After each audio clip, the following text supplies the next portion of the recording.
staring into my...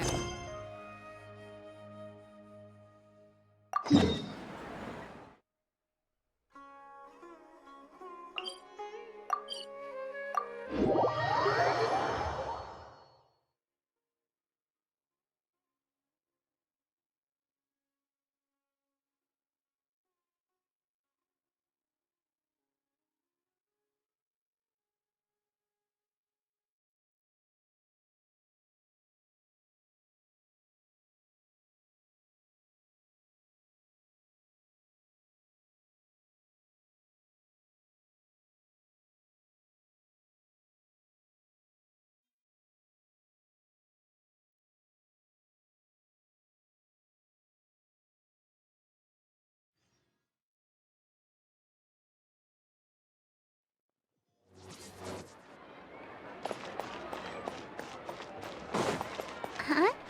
Do you also see Navia and Clorinde over there? They look like they might have run into some kind of trouble.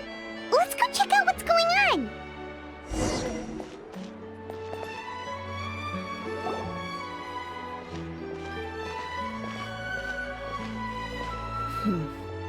Still no dice?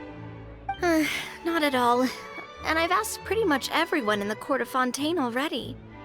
Lynette's ears drooped as soon as she heard that we'd have to be out and about for days on end. And Fremine, he hid himself under his helmet as soon as he realized there'd be people around that he didn't know. What about Chiori and Charlotte? I feel like both of them would be more than up to it.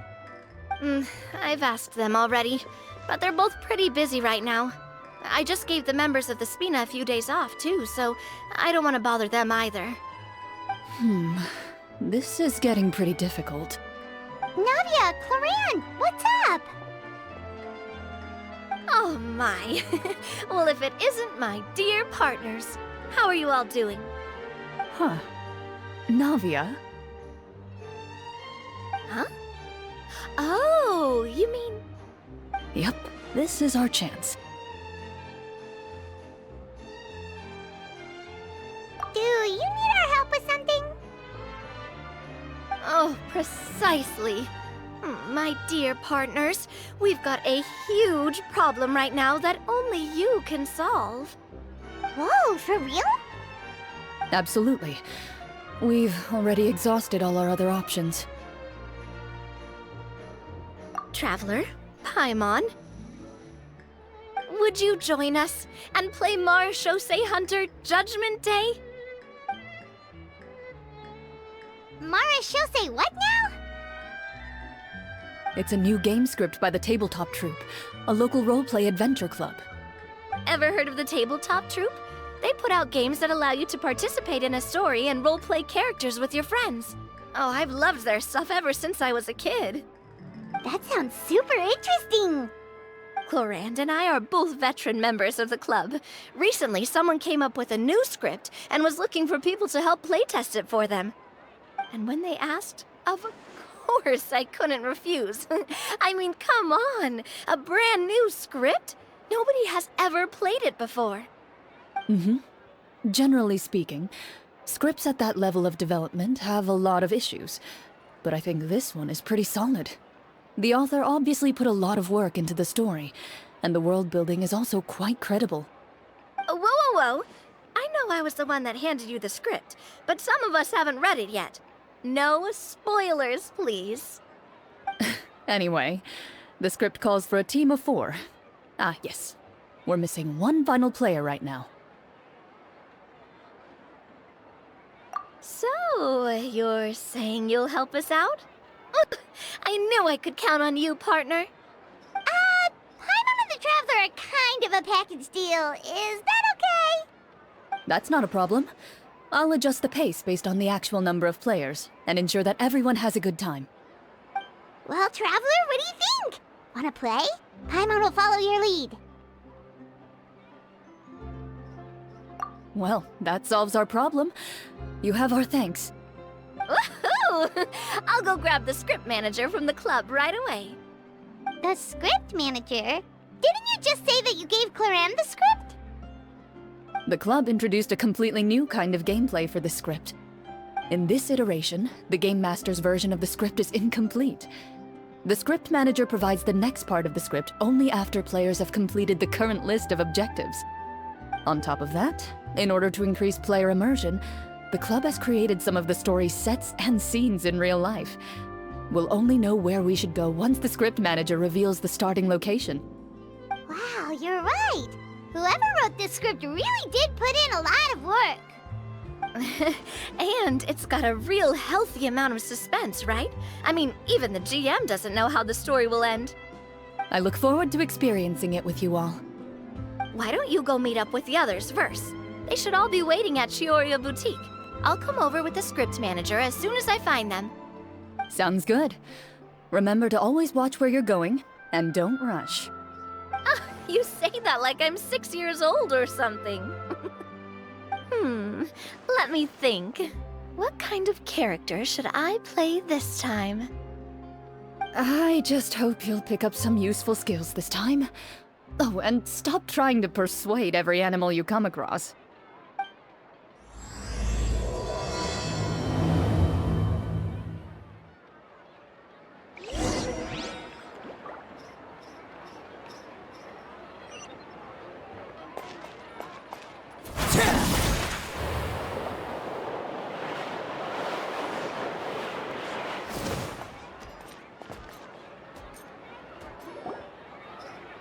Oh, sorry to keep you waiting. You're back! Huh? And you've got the Traveler and Paimon with you, too! What a pleasant surprise. I assume you'll be joining us for the game then? Linny, Farina! Paimon didn't know you were playing too. Are you also members of the tabletop troupe? I'm more of a casual member, if anything. I haven't taken part in many formal club activities. Lynette Fremine and I play something similar at the Hotel Bouffe Tété sometimes, but I'm usually the GM. Still, I'm sure it'll be fun being a player for the first time. I'm looking forward to it. Well, I'm not a member of the club at all. Clorinde simply woke me up first thing this morning, said there was a good script worth experiencing, and asked if I wanted in. If you're interested, I can give you a referral. That should give you a 40% discount on membership fees. I think I'll wait to see how this experience plays out first, especially when it comes to the quality of the script. If it's sufficiently fun, then I'll join. Do you participate in a lot of tabletop troupe activities, Clorinde? You could say that. She's actually one of the few senior game masters of the troupe. Right. I knew about that even when she was still my subordinate. It's nothing. Really, just a small hobby of mine.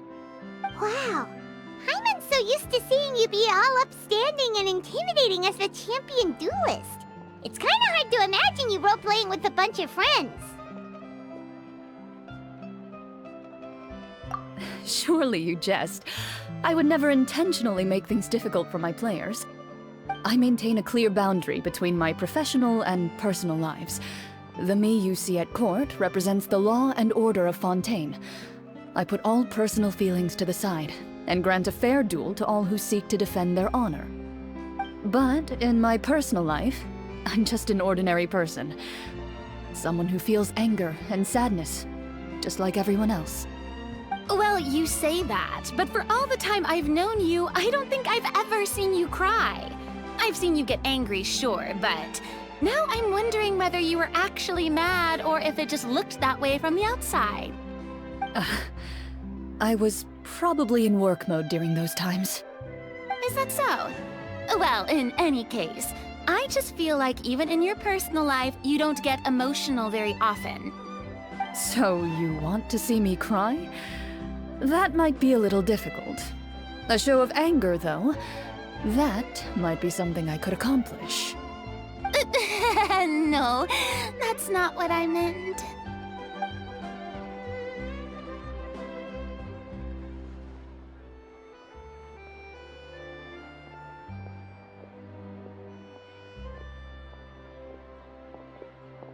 I'm back! Here, allow me to introduce you to the script manager, Mr. Florian.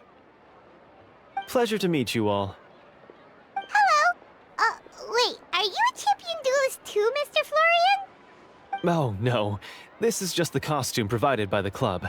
I occasionally play a few of the roles in my scripts. That sounds like a lot of work. It's nothing.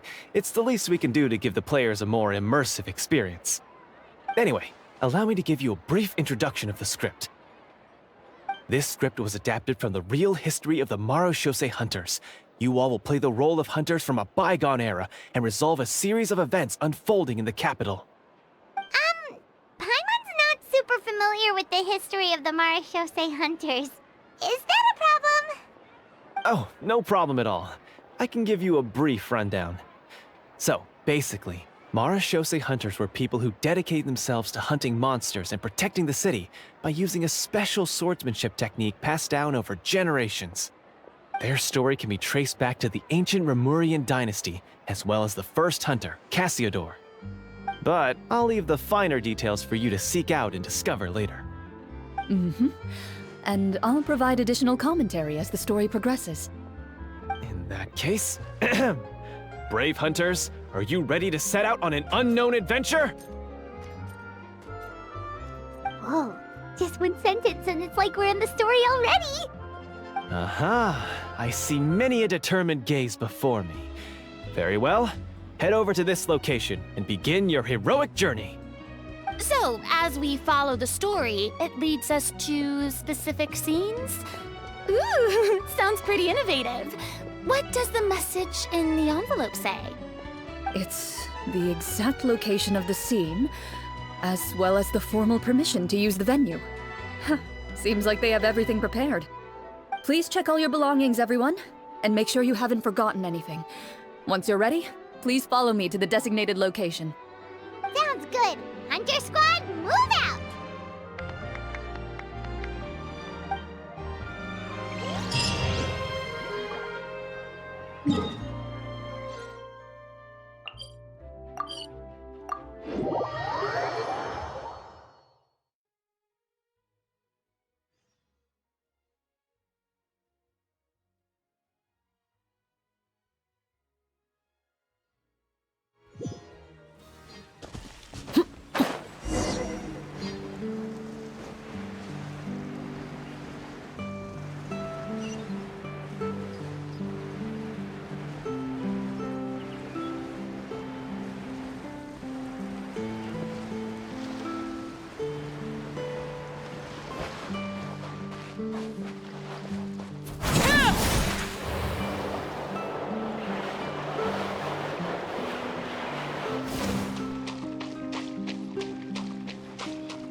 They really have thought of everything.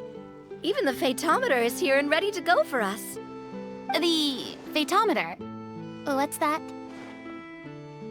It's a card that's used to determine action success or failure. We'll need to use it when we try to use certain skills. And what about all the dessert and tea? Is that for us as well? That's what the message said. Oh, really? That's so nice. It feels just like a tea party with friends. Those snacks have Paimon's name written all over them!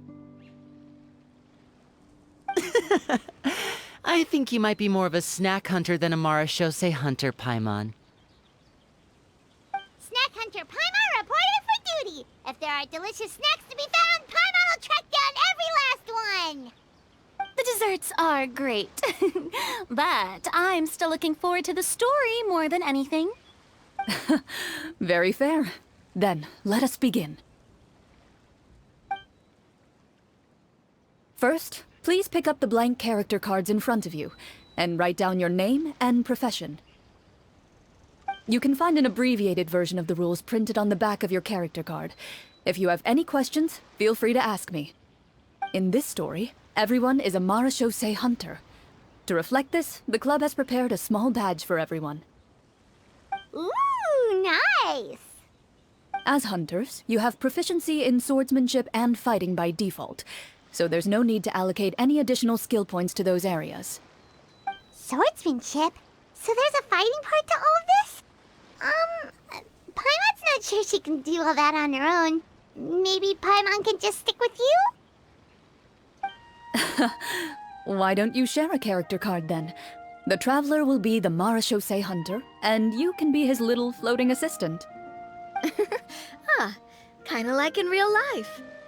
So, for the name, do I fill it out with the name of my character?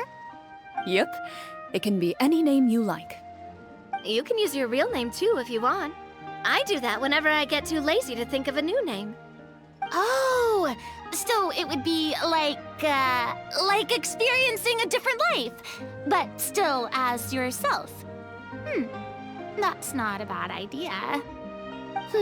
In that case, I think I'll continue to use the name Linny then. Next up is the skill sheet. You have a limited amount of skill points that you can use to learn a number of skills. The more points you invest in a particular skill, the easier it will be to pass associated checks. I'll take persuasion and investigation. Those are must-haves when it comes to missions like these. Oh, those skills sound like they'd be useful for gathering intelligence. Good idea, Navia. Just as expected of a veteran player. So should we also take those skills then? Not necessarily. Since we're working together as a team, we could leave the negotiations to Navia and use our skill points to pick up other useful skills. For example, I think I'll take stealth and sleight of hand. That will give us more options if we run into any situations we can't negotiate our way out of. Oh, interesting. I wasn't thinking about it like that. I suppose it's not so different from an acting troupe. Everyone has their own role to play. Let me see. I'll take arts and performance. I'm not quite sure what use they'll be, but I'm not as knowledgeable about the other skills, and I am not too confident I'd be able to roleplay them well. Well, that leaves us. What do you want to learn, Traveler?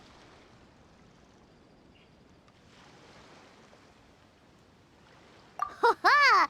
Gotta say, this suits you really well. Nothing boosts morale like good food.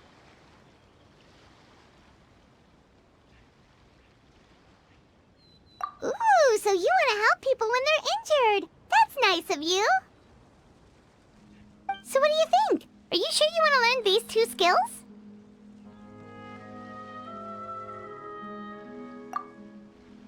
Let's see. Oh, looks like you each have enough points to choose one final skill. You've all picked such classic skills. It's fine to go a little bit out of the box, you know.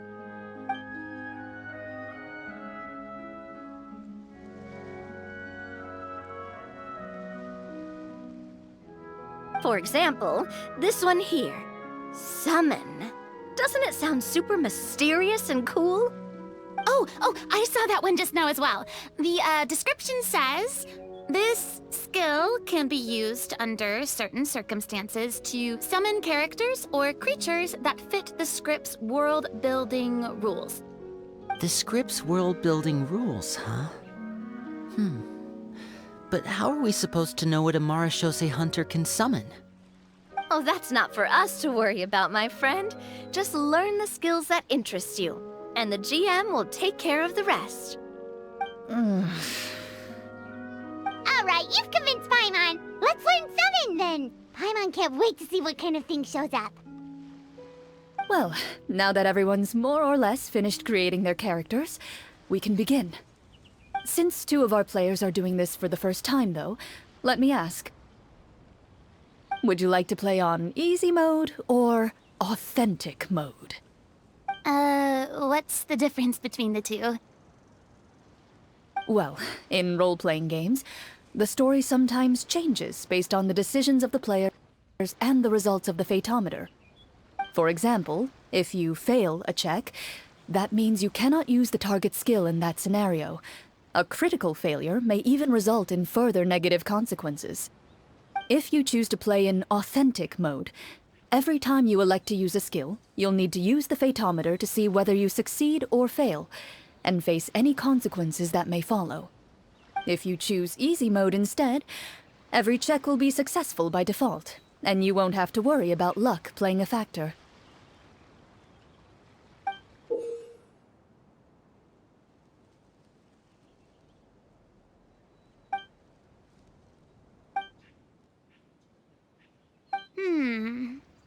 Given that I'd like to focus on the story, I suppose I should pick easy mode. I'd feel bad if I brought the team down by failing my checks. Huh?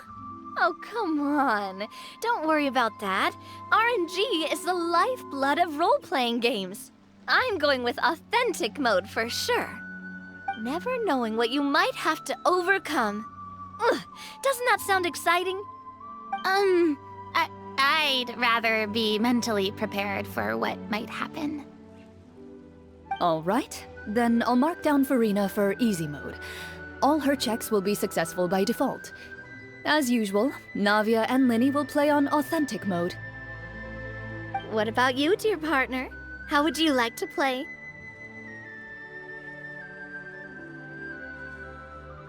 Are you sure?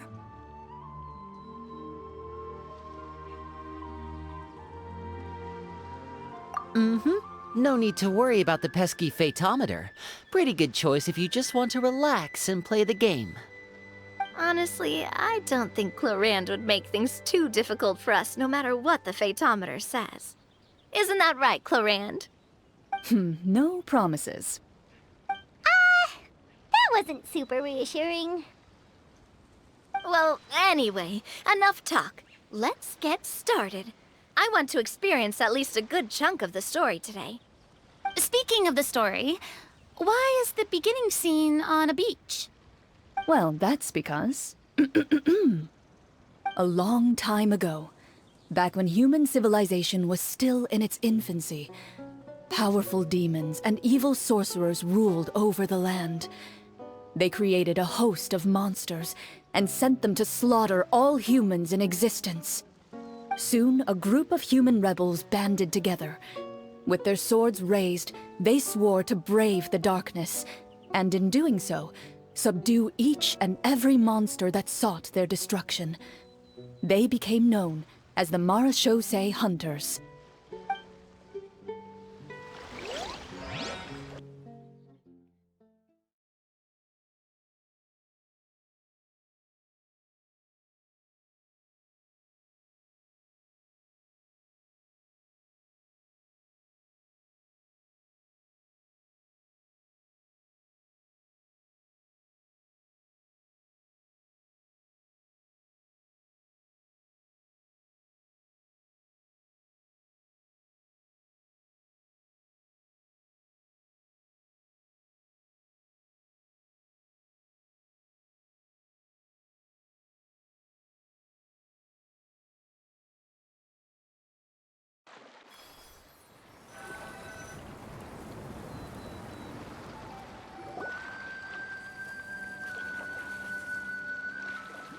Sometime later, as a member of the Marachose Hunters, you receive a commission. Following the address provided on the message, you take a boat and arrive at this strange city. As you inhale, you can taste the slightly salty air of the docks as you begin to survey your surroundings. There aren't many people in the vicinity, but you do take note of a few others who, like you, seem to be sizing up this place. Your eyes meet, and you realize these people are fellow Marachose hunters, likely led to this location after receiving the same commission as you. You're all Marachose hunters too, right? Allow me to introduce myself. The name's Navia, monster hunter by trade and helpful neighborhood businesswoman on the side. What say you to traveling together? We can help each other out on the road. Okay, count me in. My name is Linny. I've been wandering since I was little and picked up a few less than legal tricks along the way. I was adopted by a Marachose hunter and later chose to follow in his footsteps. Is this where you introduce your character to everyone? It sounds like they've done this dozens of times. My name is name's Farina, and, I grew up in a noble family. I always had a strong interest in performance and the arts. Even though I'm a marche-say hunter, what I really want is to be a performing artiste. Hey, that's really cool. You can do it, Farina. That's exactly how it's done. Paimon is Paimon, a good friend and companion to this Marashosei hunter right here.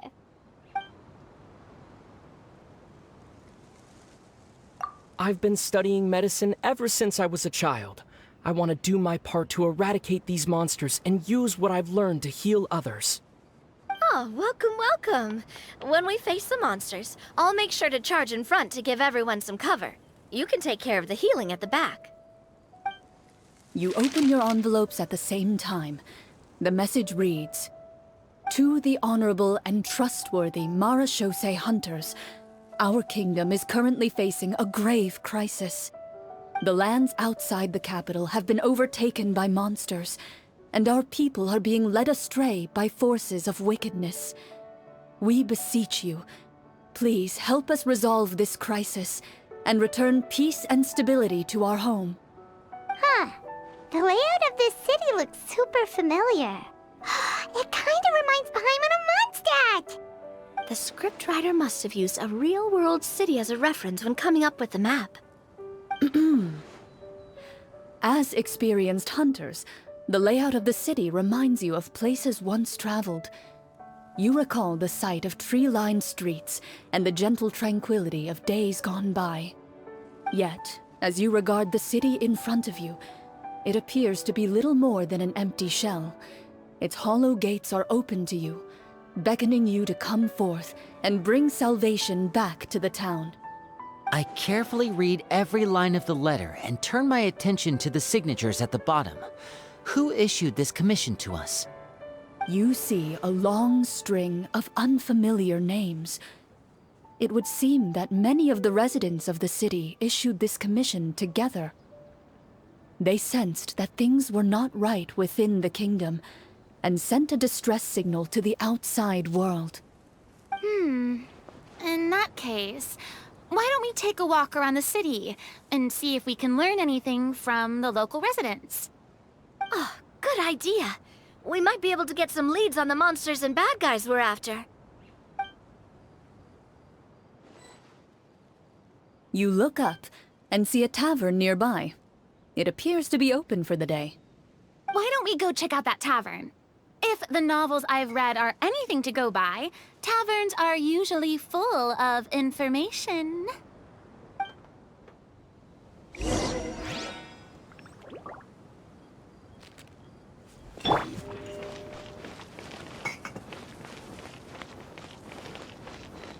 As you approach the tavern, you find a plainly dressed woman standing nearby. She appears to be rather troubled about something.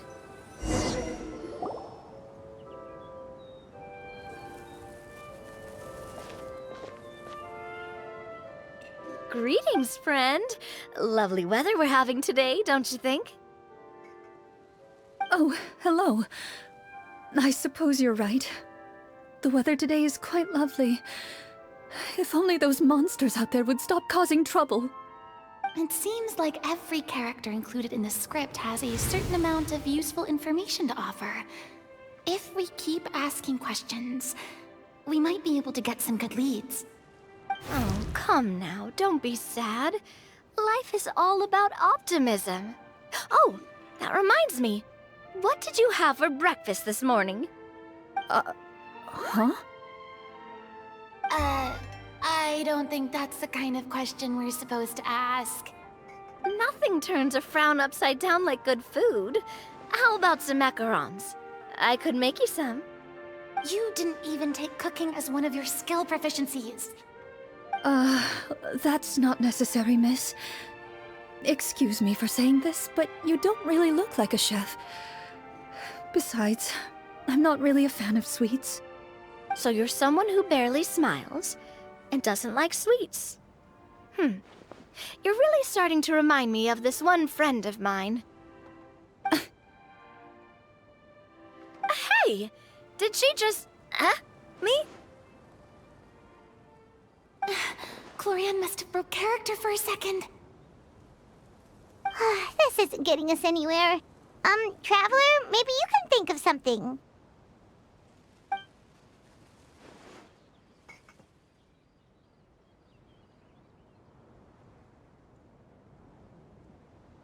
Are you sure? In that case, please refer to the phaedometer.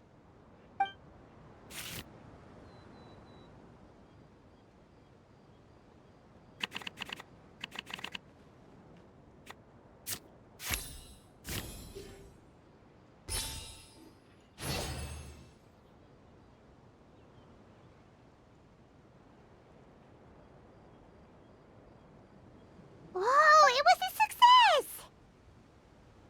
You remain silent as you prepare a pot and fire to use for cooking. The woman stares at you with her mouth agape as you skillfully cut the ingredients and toss them into the pot. After some time, a rich aroma begins to fill the air. Even a passing cat can't help but stop in its tracks and look up in anticipation. Please have some food. Who knows, maybe you'll feel better after eating something delicious. Whoa, that's amazing. Wait. So, as long as you pass the check, you can pretty much do anything? And it won't be seen as absurd? Oh, thank you. You were right. This food really did make me feel better. So, what had you so worried earlier? Could you tell us a bit more about it? Okay, let me fill you in. A horde of monsters suddenly appeared near the capital recently, so all the guards were dispatched to fight them.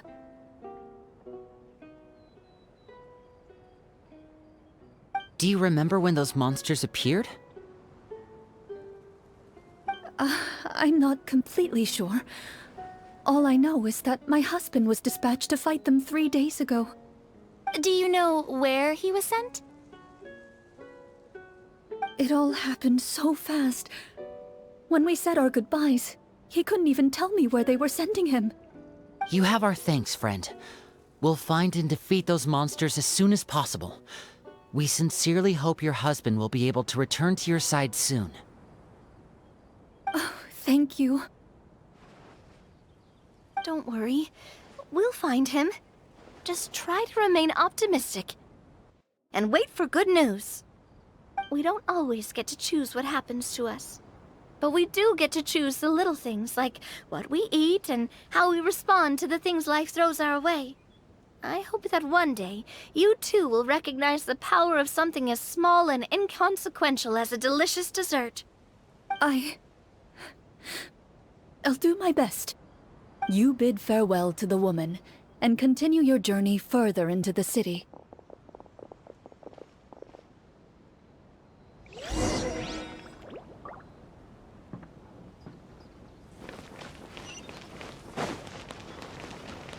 As you venture further into the city, the streets appear largely empty. An elderly woman walks past. You see her shake her head as she puts away her wrinkled wallet. A nearby merchant folds his arms and gives you a disdainful look. You get the impression that he's someone who has long gotten used to the sight before him.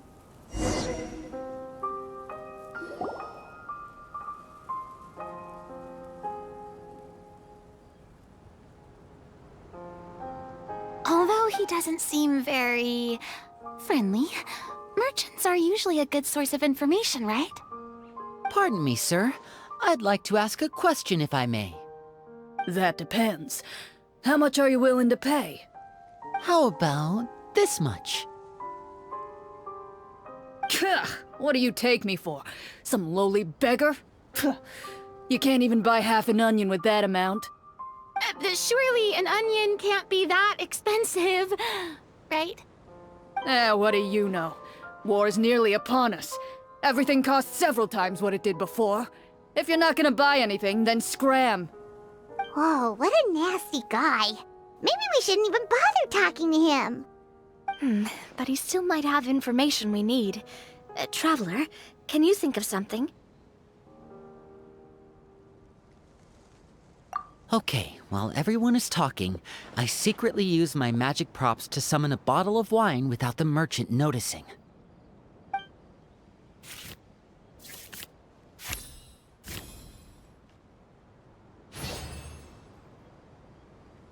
We meant no offense, sir.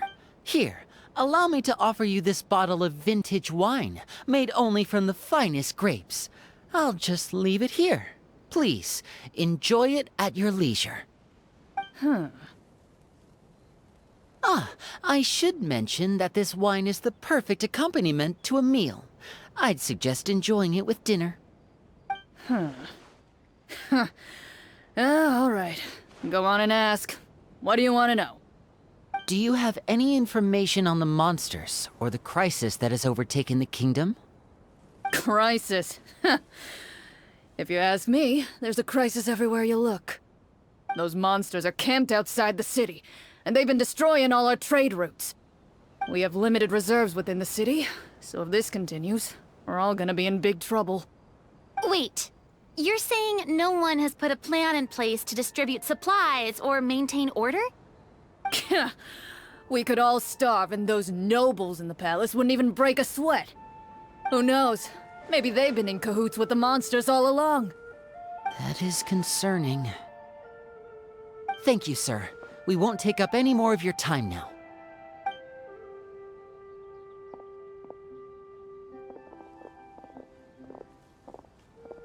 Hey, why did you leave in such a hurry? Well, you see, that bottle of wine was just a cardboard prop. Did we try to go somewhere with more people? Oh, how about the city square? Follow me.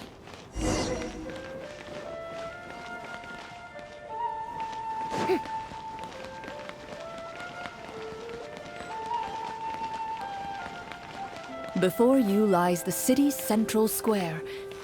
You see a man with a slightly anxious look on his face, pacing back and forth, his head hanging low. He doesn't seem to notice your approach. Still immersed in his own thoughts, he shakes his head and lets out a long sigh. This guy seems promising enough. Maybe I can get some information out of him. Hello, sir. Is there anything I can do to help you? Wait, you're... I'm... Oh, dear goodness! You're a Marashose hunter! You recognize us? Ah, are you one of the people who wrote the commission letter? Yes, yes! Oh, I didn't expect you to actually come! Oh, what great news! The city is saved! What happened here? Alas, we once lived comfortable, carefree lives. This city used to be free of monsters. The first Marashose hunter, Casiodor, the Golden Hunter, he was the one who drove them back. However, monsters have once again surrounded the city. Perhaps the seal that kept them at bay has lost its power. Or perhaps an evil sorcerer has been meddling in our affairs. All I know for sure is that their return has stripped the city of any chance at peace. Are there not enough soldiers to drive them out? It's not a question of numbers. The guards simply have no idea how to deal with them. Most people my age have never even seen one of the monsters, much less been trained to fight against them. What's worse, many of us don't even know the history of the Marashose hunters anymore. When I was a child, though, my grandfather would tell me stories about how the Marashose hunters drove back the monsters. So, on the off chance that something might come of it, I decided to reach out to you. To be perfectly honest, I was starting to think all those stories were just tall tales. But now that I've seen you in person, I finally know that it was true! Well, you can rest easy, friend. The righteous and formidable Marashose hunters are on the case. The man is touched by your determination and resolve. His eyes begin to well with tears of relief. Still, if we are going to hunt the monsters, we need to know where to find them. Can you give us any leads? All I know is that the area outside the city is dangerous. I'm afraid I can't point you toward a specific location. Oh, although, if you leave the capital through the main gate and follow the road, you should run into a group of guards. They might know more about where to find the monsters. I see. We'll go look for them then. All right, be careful.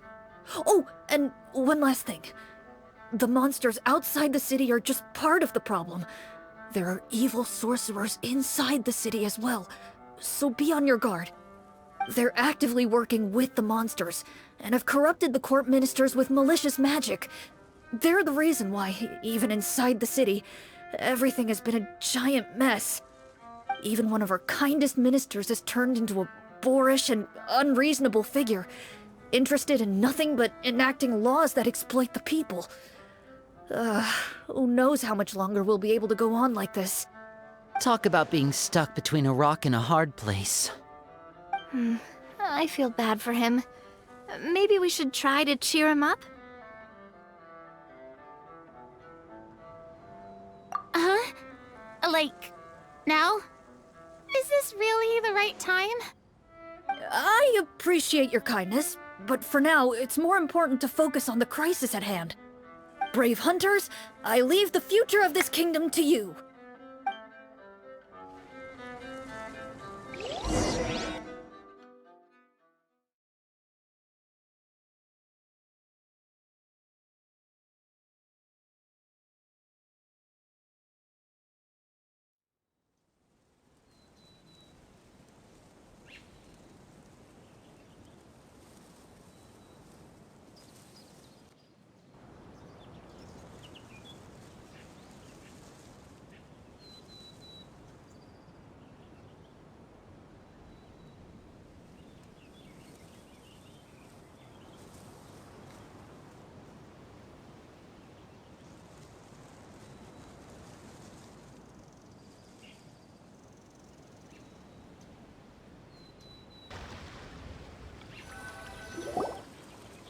If I understood correctly, there are currently 2 problems in the kingdom that need solving, right?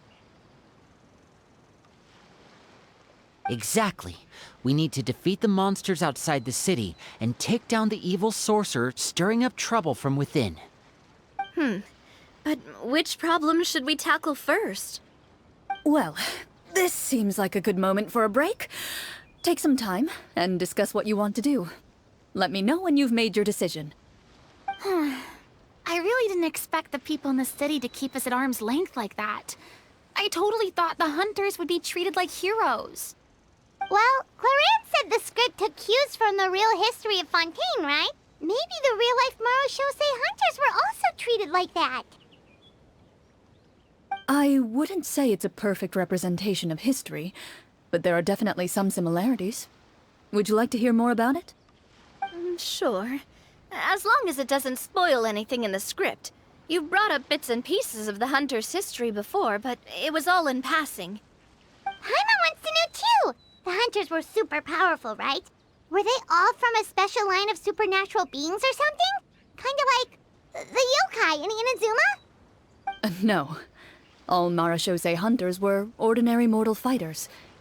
The only thing that set them apart were the special sword techniques passed down over the centuries. Huh? So you mean anyone could become a Marashose hunter? In theory, yes. All you would need to do is survive the rigorous training and master the swordsmanship techniques required to fight the monsters. Still, most people dropped out at the early stages, and others called it quits the minute they saw a monster in person. To become a hunter, you must be strong in both body and mind. What kind of monsters did the hunters fight exactly? Oh, and the evil sorcerer the script mentions. Did they exist in real life too? The land of Fontaine once played host to an ancient dynasty known as Rapperia.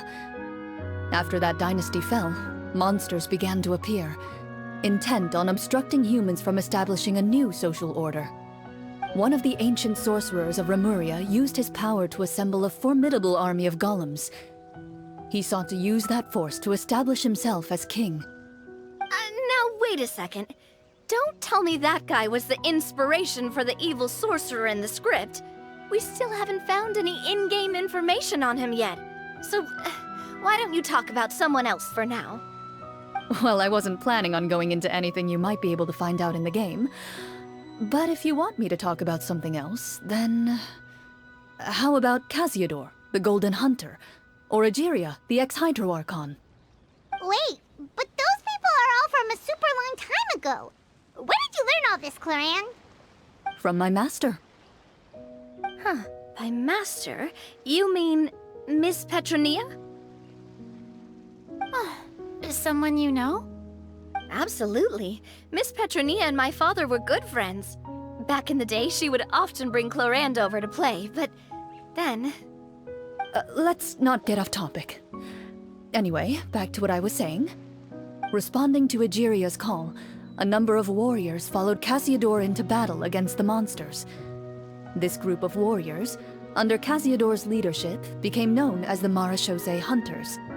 Yet, as Fontaine entered an era of peace, their work gradually became obsolete. The Marechaussee Phantom, originally an association made up of hunters, eventually came to be predominantly comprised of Melusines. Ah, I see. That explains why most of the people in the script have forgotten the hunters or think of them as nothing more than a legend. Is that really a bad thing, though? It can get tough always being the one shouldering everyone's expectations. Depends on who you ask, I suppose. If the name of the organization no longer commands respect, investigative work is bound to suffer. Speaking of investigations, which problem should we tackle first? Monsters or evil sorcerer? I vote monsters. That's the main duty of the hunters, right? We can come back to the sorcerer later. Well said, Miss Farina. Plus, if the sorcerers really are the masterminds behind this whole thing, defeating the monsters could give us some clues on their intentions as well. What about you, partner? What do you think?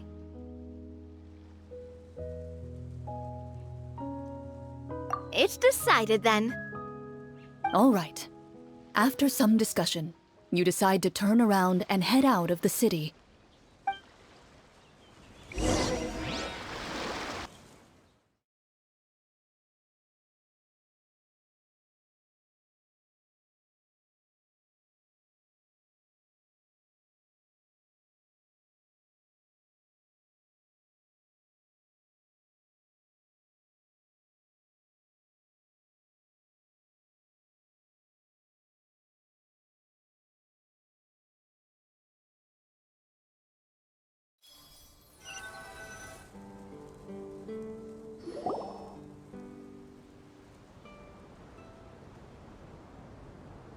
Let's take a look around, like that guy said. You there! Outsiders, halt! Who's there? An armored man approaches you. He has a tall, muscular build and a determined expression in his eyes. Just one look, and you can tell he's fought in his fair share of battles. Although he's trying his best to conceal his current state, his uneven gait and the sweat dripping down his forehead make it obvious that he's been wounded and is in serious pain. I'm the captain of the guard. I saw you sneaking around the city earlier, so I'll only ask this once. State your purpose, or it's off to the dungeons for the lot of you. Wow, it's been a while since someone's been this suspicious of us. I said talk, not whisper between yourselves. Have you ever heard of the Marechaussee Hunters? Marechaussee Hunters? Ha! That fairy tale, you mean? What, you expect me to believe you're one of them?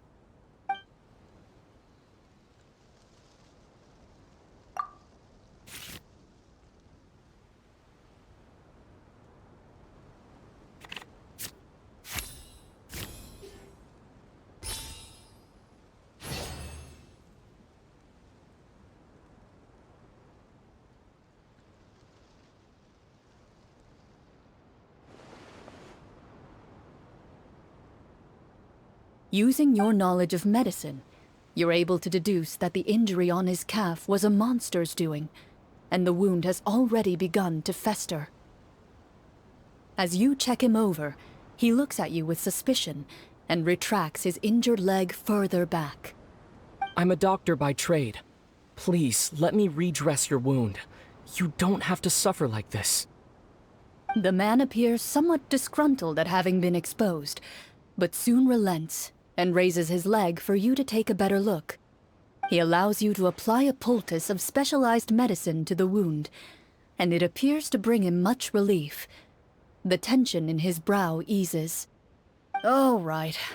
Guess you lot might actually be real Marachose hunters after all. In any case, you've successfully treated my wound. So, what do you want to know? Do you know where we can find the monsters, or the other guards who are fighting them?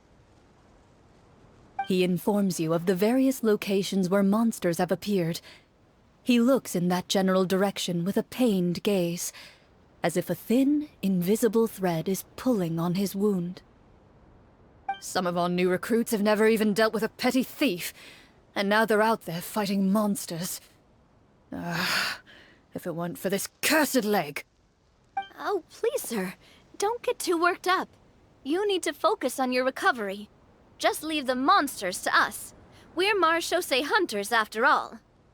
Hearing you say that, a glimmer of hope flashes in his eyes. But it disappears almost as quickly as it came. Those monsters aren't easy to deal with. But if you insist on going, I won't stop you either. I just hope all the guards will be able to come back to their families alive. I wish you the best of luck.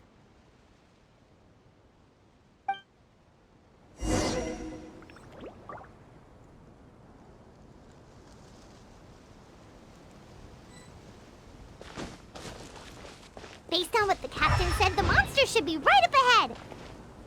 Let's go. Hopefully we're not too late.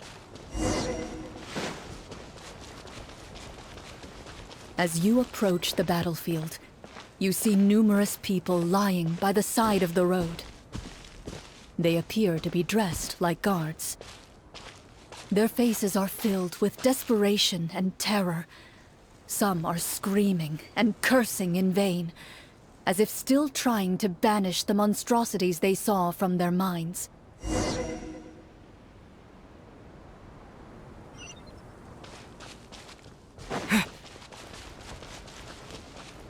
A few of the wounded look up at you in shock and disbelief. Quick, leave this place. Turn around and don't look back, they yell.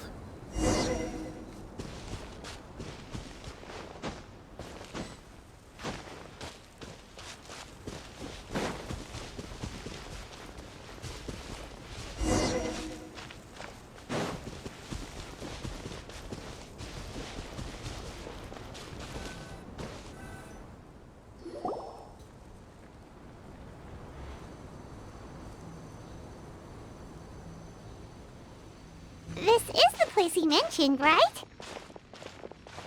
You see broken iron swords scattered all around you, and downed trees riddled with terrifying claw marks. All the signs point to one thing. A truly devastating battle just took place here. Be on your guard, everyone. The monsters might still be around. Before you can finish your sentence, you hear rustling sounds from the surrounding bushes. The monsters have emerged.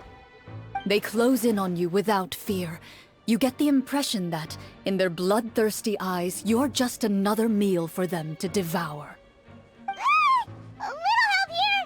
This thing wants to eat Paimon! Your battle round begins now.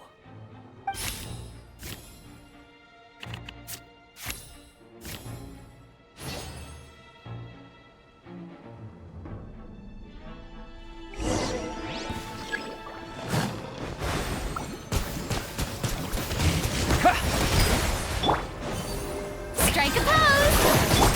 Step right up. This one's got your name on it! Yeah!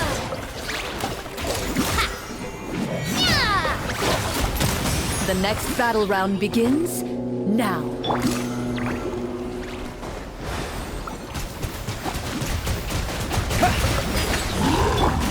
Yoo-hoo! And voila! Here comes the finale.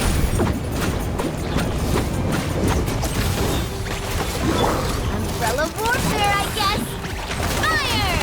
Well, time to shine!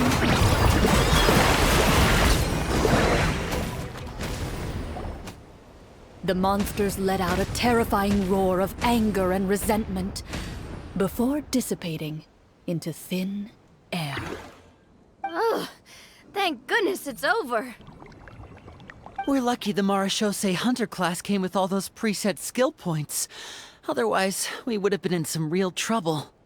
I never knew the Fatometer even determines the amount of damage you inflict. If you get unlucky, isn't it just game over right then and there? That's part of the fun. The uncertainty of fate is what gives these games their appeal. Just as you begin to celebrate your victory, a suspicious lump on the ground catches your attention.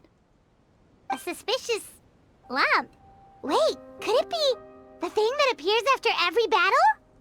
I walk up to it, crouch down, and begin to carefully examine it. I've still got my right glove on, so it should be fine for me to touch it, right? As you investigate the mound, you discover that the exposed portion appears to be made of wood. It was previously obscured by the large form of the monsters. With the monsters gone, the small protrusion now awaits your discovery, poking out of the ground like a shy flower bud. Whoa, it's a treasure chest!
With everyone's help, you successfully excavate the wooden chest from the ground.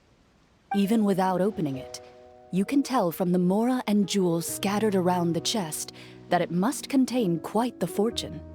Makes sense. We worked hard for this. Let's open it. We can share what's inside. I can understand your excitement, Paimon, but think about it. Doesn't it seem like there are people out there who need this treasure more than us? Yeah. Think about all the people suffering in the capital. Or all those guards who got hurt fighting the monsters. Wouldn't it be better if we gave the treasure to them? Wait, is that how it works? Paimon thought since we were the ones to dig it up, we could just take it for ourselves. Well, let's put it this way. Any decision you make during a role-playing game can impact the future course of the story. But would the people really believe us? It's hard enough for us to prove we're Marashose hunters. What if they think we procured the treasure illegally? They might get even more suspicious of us. That's definitely something we should consider. Maybe we can come up with an explanation in advance. Well, if donating it could cause that much trouble, why don't we use it to buy some gear and fill up on good food? Then we'll be ready to fight even more bad guys. Looks like you're facing a difficult choice once again. Well, it's getting late. Why don't we call it a day for now? Wow, where did the time go? I'm not sure if it's because I'm having so much fun with you all, or because the story is particularly enticing, but I feel like I could almost keep going. Here, here. Ooh, how about we play through the night? I'm not sure I'll have enough energy for that. Yeah, that won't work for me either. Lynette will give me an earful if I get home too late. I understand how you feel, Navia, but we have to change venues for the next part of the story anyway. Huh? Another location? There's a special note for the GM at the end of this section that says to proceed to an indoor set for the next part of the script. Whoa! They really pulled out all the stops for this new script. Well, even if we end the game for the day, we can still stay a little longer and hear Clorinde finish her story, right? Paimon wants to hear more about the history of the Hunters. Something tells me you just want to finish the free desserts before we break for the day. That's just a coincidence, okay? Besides, to Paimon, not finishing free food feels even worse than having to buy her own. And anyway, Paimon really does want to hear more about Clorinde's master. Well...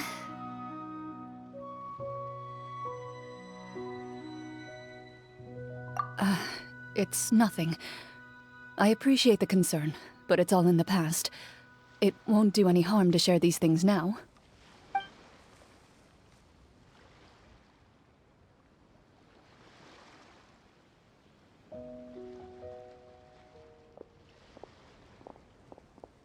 My earliest memories are of living with Master. According to her, she saved me from certain people of ill repute. My birth parents had left me behind some time before that. What a heavy beginning for a life story. Master was a fascinating individual, if inexperienced in the ways of raising children. My first ever toy was a short sword. Although I suppose it wasn't so much a toy as something Master removed from her waist and handed to a noisy child in need of distraction. Oh, wait, so she handed an actual sword to a child? Isn't that dangerous? Did you hurt yourself? Of course I did. I cut my palm and bled quite a lot. But Master was not concerned. She just stood there and casually lectured me about it. See, that's what you get for not holding the sword properly, she told me. She then crouched down next to me and said, "Give me your hand. I'll teach you to bandage this wound. After that, it's time to learn how to truly hold a blade." Excuse me for asking this, Clorinde, but how old were you exactly when all this happened?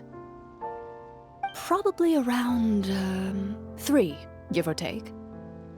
3? Isn't that when most kids are still struggling to hold a fork? As I said, Master was rather inexperienced in the ways of raising children. She believed trial and error was the best way to teach a child what they're capable of. I'm not so sure this is a question of experience. I didn't see anything wrong with her ways at the time. And anyway, children don't get to choose how they're raised. Oh, she did bring me back a pet from Liyue once. It was a Geovishap hatchling. A Geovishap hatchling? For a pet? That seems even more dangerous. What she said was this: make sure to get along, you two. If you really can't agree on something, just settle it with a fight. Whoever loses is the real pet. And how old were you when this happened? 5. Well, did you win? No, I lost. So you're saying you actually became the Geovishap's pet? Yes, but only for a week. By the end of that week, I defeated it in combat, and we've shared a cordial relationship ever since. That really doesn't sound like the kind of childhood someone should have. Later on, I gradually understood that Master most likely didn't know any other way to raise a child. She was a Marachose hunter, but I never heard her bring up her own parents. Thanks to her, I learned how to navigate the forest by the age of 6, and could hunt monsters in the wild by myself the year after that. Even though the training she subjected me to was strict, she always made sure to take me traveling when she had the time. We met many of her friends during those days. That was also how I met Mr. Callis and his family. I still remember the first time we met. You were too scared to join our picnic and hid behind Ms. Petronia the whole time. I still hadn't really met many children my age at that time, so I didn't know how to interact with others. After that, though, you started coming over a lot. You loved challenging people to shooting competitions, remember? I don't think many members of the Spina ever beat you in one of those. I had a lot of fun during those days. I enjoyed them too. Oh, do you remember that one time we went exploring around the Spina together? We overheard Papa call your master Fontaine's Protector of Justice. We tried to pretend like we never heard anything, but you nearly let it slip that one time.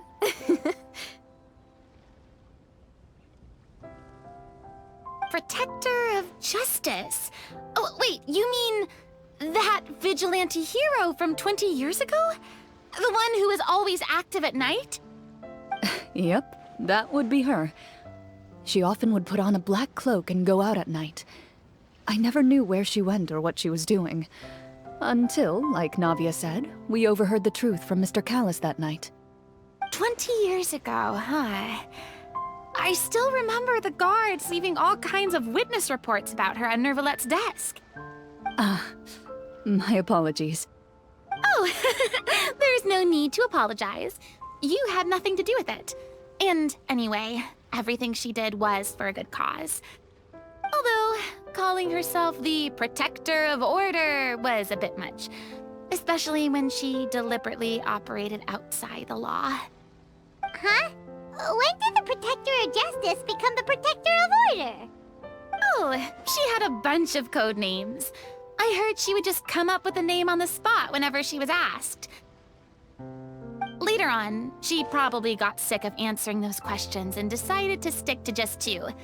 The Protector of Justice and the Protector of Order. That sounds like her, all right.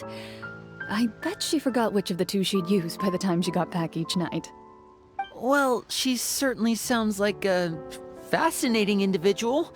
With her strong sense of justice, it's no surprise her student followed in her footsteps. It's true. I always wanted to become like her. Someone powerful, independent, and with a strong sense of conviction. But...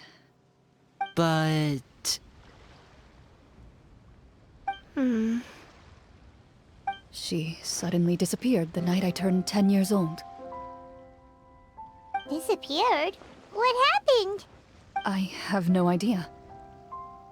She didn't even leave a note. I was never able to find out where she went. That night, I was celebrating my birthday at Navia's house. But Master never came to pick me up. When I returned home on my own, it was to an empty house. When she still didn't appear after a few days, I went to Mr. Callis's house to ask about her whereabouts. But he only shook his head. Papa probably didn't know either. I know he sent a few people to investigate the matter in secret, but they never found any credible leads. Don't worry, I understand. To be perfectly honest, given Master's personality and way of doing things, it all made a lot of sense. If I had to guess, I'd say she probably used it as an opportunity to force me to become independent. Just like how, when a litter of kittens reaches a certain age, the mother willingly leaves them behind. Were you upset, Clorinde?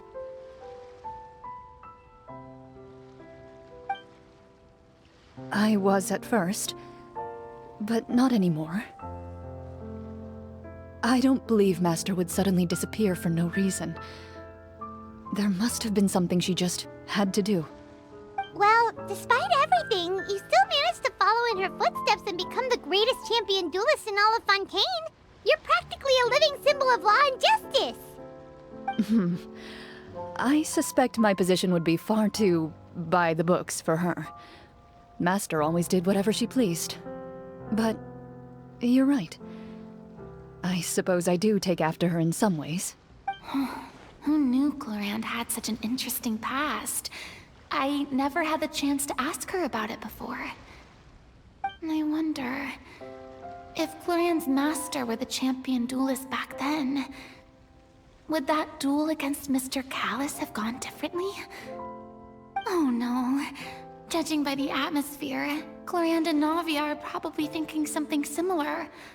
The mood just got super awkward all of a sudden. Well, anyway.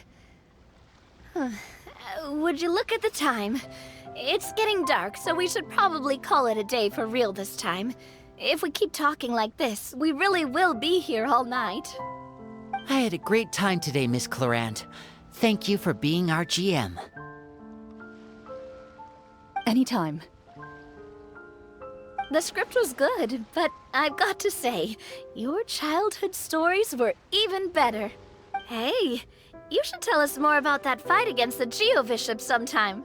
Maybe your master was onto something. You could be right. What does she mean, onto something? I certainly don't know any 5-year-olds who want to fight a bishop in their spare time. Guess I'll head back as well. I need to save my energy if I want to continue enjoying the story tomorrow. You're that excited to hear about my fight with the bishop? I was talking about the script.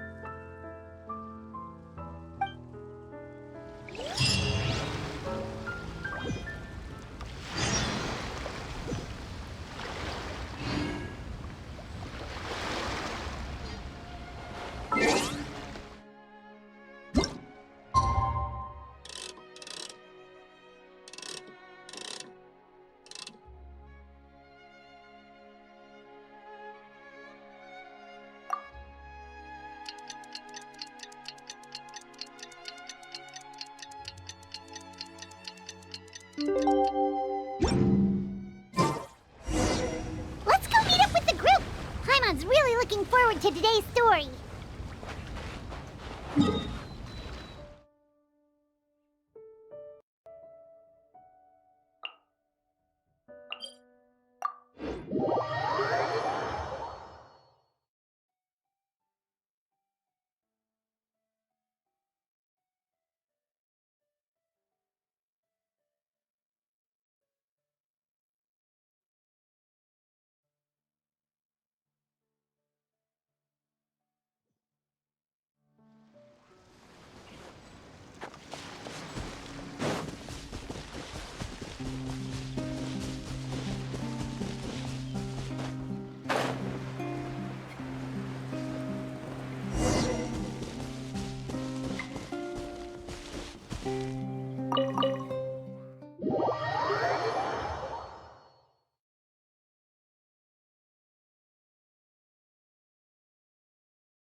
Looks like everyone's here. Now, before we begin, why don't we finish where we left off yesterday? There was an important decision to be made, yes? I'll pour everyone a cup of tea. Is that really the most important part, though, Clorinde? Paimon's more concerned about our current surroundings. Heavy walls, cold railings, dim lights. This is obviously supposed to be a prison. I admire the work put into the set. Still, it's obvious the scriptwriter has never paid a visit to the fortress of Rapperia. So the set is going to be a part of the script? Unfortunately, that is something I can neither confirm nor deny. Anyone think Clorinde's smile is starting to look kinda scary? Well, whatever happens, we'll just have to push on. But first, we should really figure out what to do with this treasure.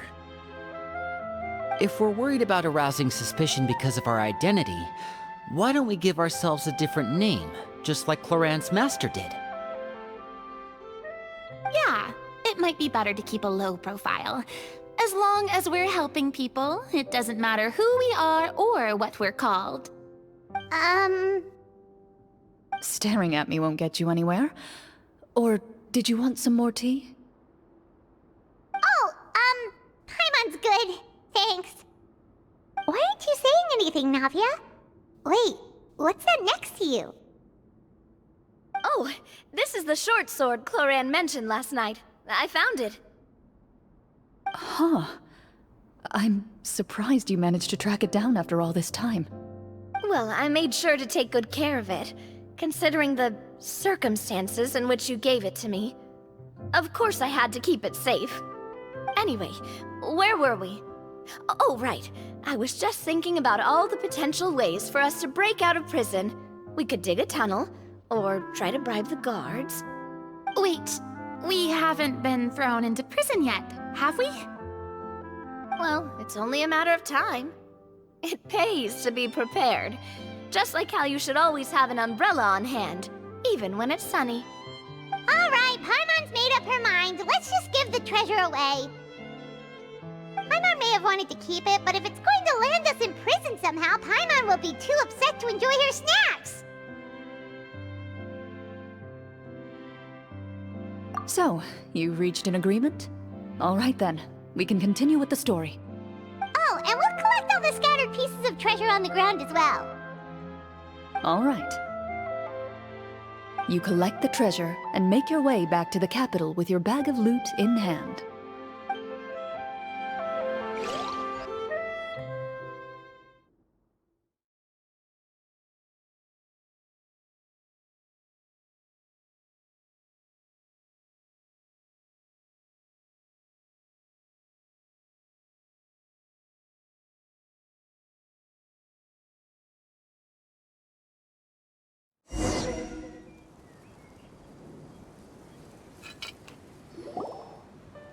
The city is still shrouded in a gloomy, oppressive atmosphere, but your spirits are surprisingly high.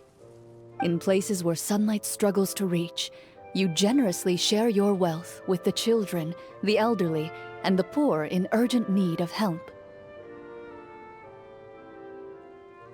Thank you, kind soul.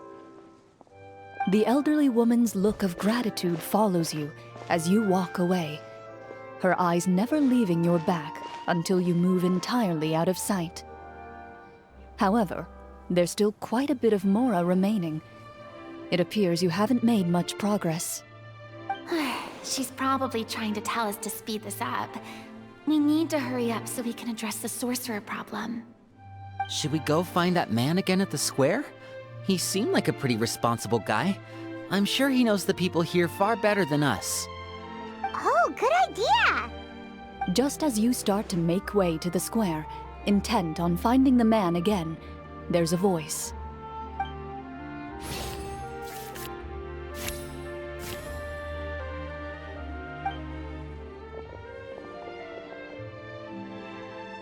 Please wait, distinguished guests. Several strange guards suddenly call out to you. They run forward to meet you and proceed to politely pay their respects. Greetings, gentlemen. Are we being invited for afternoon tea? Surely you jest, my lady. That would not be our place. It is His Excellency the King who requests to meet with you. Please come with us.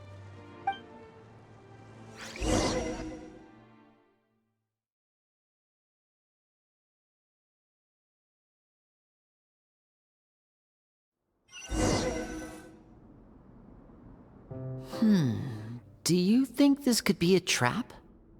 Well, we have to investigate the court at some point, right? Meeting the king himself would be a fantastic opportunity to do that. I say we go for it. If something happens, we'll just turn the whole place upside down. That sounds a little intense.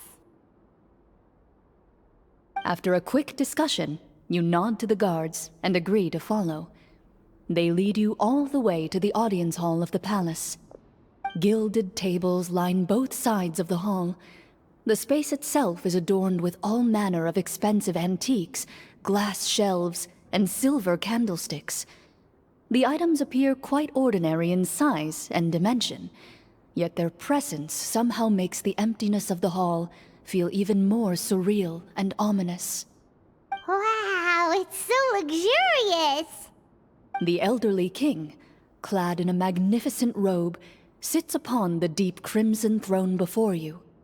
He wears above his head a majestic crown, with a gemstone the size of a bird's egg set right at the very front. As you observe it, you see a complex pattern of light reflect off its surface. They're here, Your Majesty.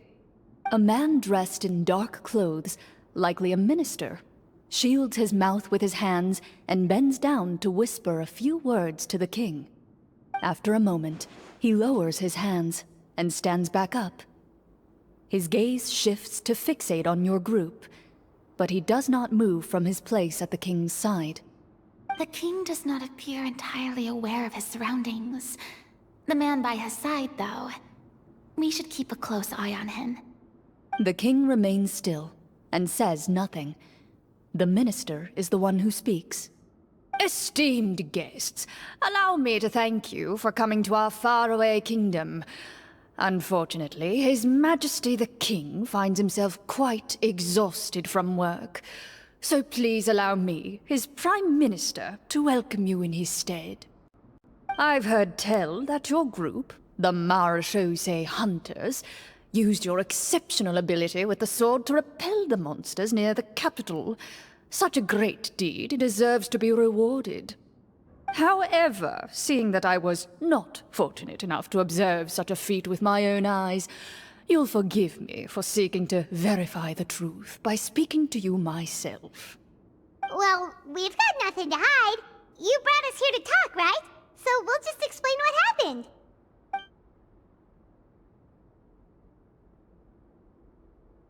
The golem's blades were so powerful, they could cut down trees in a single swipe! It took a lot of effort to defeat them, even for trained swordsmen like us. Well, that was enough details, right? Believe us now? Your account does indeed match those of the survivors.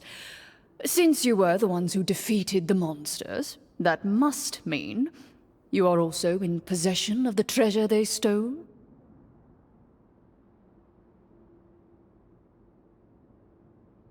Well, we did take the treasure, but... How did he know about the treasure? Ah, then I must ask that you return it at once. It belongs to the kingdom. Wait, but didn't you just say that our great deed deserved a reward? Shouldn't the treasure be considered a part of that? Yes, that was indeed what I said. But you seem to have forgotten a very important distinction. Only that which is freely given by the king can be considered a reward. Taking the rightful wealth of a kingdom without said permission, on the other hand, is a crime. But that's completely unreasonable. Yeah, that makes no sense! If it weren't for us, the treasure would still be buried underground somewhere! Maybe so, yet the fact remains. You tried to dispose of the treasure without reporting it to the court and without receiving permission, yes? What, no answer? Surely you're not insinuating that you, a group of legendary Marechaussee hunters, sought to take the treasure for yourselves? Well, what about the king? Is he just gonna let this guy talk for him the whole time? Clad in his magnificent robe, the king remains seated, with his hands resting on either side of the throne. His posture is rigid and unmoving. He stares forward with an empty look in his eyes, completely unmoved by the events before him. From the look of things, could the Prime Minister be the evil sorcerer? Or could both the king and the Prime Minister have fallen under the evil sorcerer's control? I would like to observe the number of guards stationed in the hall.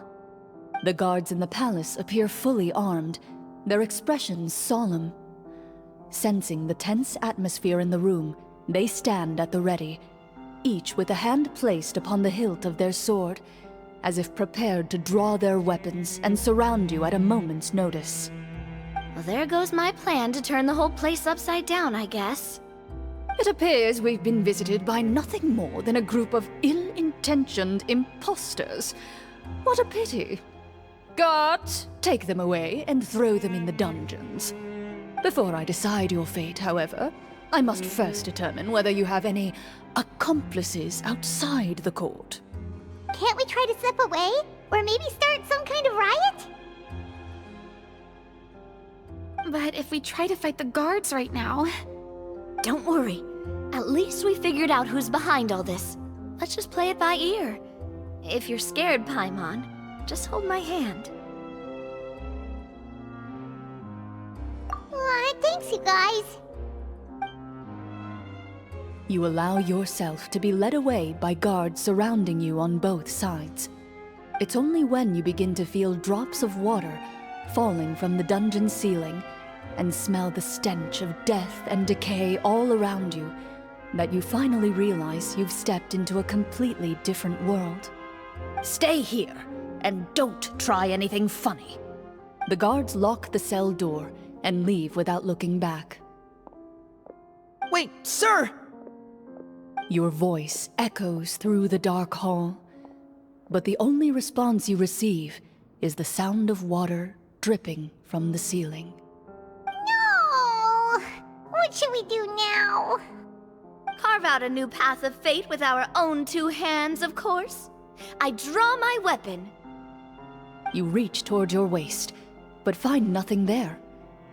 You now recall that your weapons were confiscated before the guards locked you in the cell. The bag of treasure along with them. What about that knife I hid in my boot? When did you hide it in there? When I was thinking about digging a tunnel. Rejected. You failed to inform the GM of this course of action.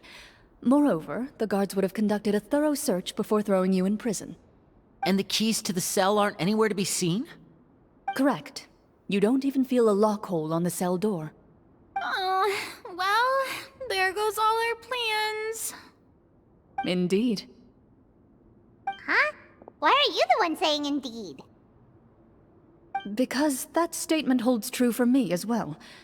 This is where the script ends. What? But that's a terrible ending! Generally speaking, this should be the point where the scriptwriter gives the players some kind of hint, or gives the GM some kind of code for how to move forward. I mean, maybe they just really wanted us to be immersed in the feeling of being in prison? Like, they'll only show us the way out once we've grown truly and utterly desperate? That is a possibility. If only there were desserts and tea in real prison. Oh, wait, guess that's kind of how the Fortress of Meripede works if you're lucky. Oh, before I forget, Navia, the short sword you had with you earlier. I took a closer look, and the craftsmanship doesn't appear to resemble anything from this era. If I remember correctly, that style was last in vogue several hundred years ago. Wait, Clorinde said that sword used to belong to her master, right? Does that mean her master has been alive that long? I doubt it. The way she went about things often made her seem childish more than anything. I'd say the sword was most likely an heirloom passed down over time. Hang on. A precious heirloom passed down to you by your master. And you gave it to me just like that? You weren't worried I might lose it? Master left many things to me when she disappeared. There was the sword, an old key, and a good amount of junk she probably just didn't want to take with her. I gave you the sword back then, because I didn't want our friendship to end. Wait, when did this happen exactly? After the duel. Between Mr. Callis and myself. Before that, Clorinde would have meals with us and even stay over at the Spina some days. She was on great terms with Papa as well. After the duel, though, there was a period of time where we simply didn't know how to face each other. She entrusted this sword to me, and never came back. We were both sad, and conflicted, and totally overthinking everything as a result. Whenever I looked at this sword, I couldn't help but wonder if Miss Petronia had never introduced us to each other at that picnic. Maybe part of the sadness I was feeling could have been avoided. Back then, it felt like I hadn't just lost a father, but a close friend as well. No one can change the past. The most important thing is that you two found your way back to each other and can enjoy things like this together. Yep, you're right. I'm sorry, you two. I didn't mean to bring up any sad memories. Think nothing of it. No one here is at fault.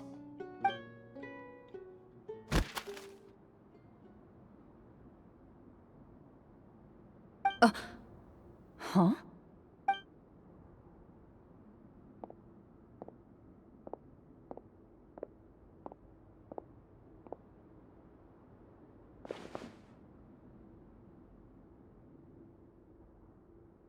Oh, looks like the next part of our script is here. Perfect timing. The situation was really starting to get desperate. And not just because of the prison thing.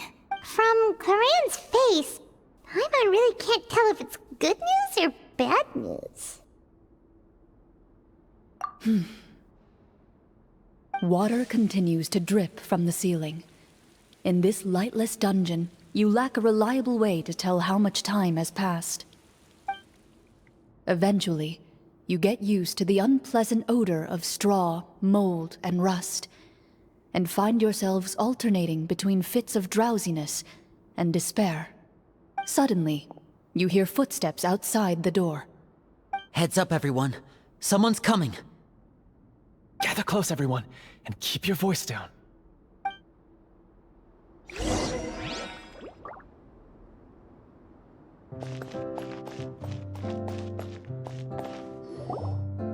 Who are you? I work as a guard in these dungeons, but my true identity is the same as your own. I'm also a Marashose hunter. Huh?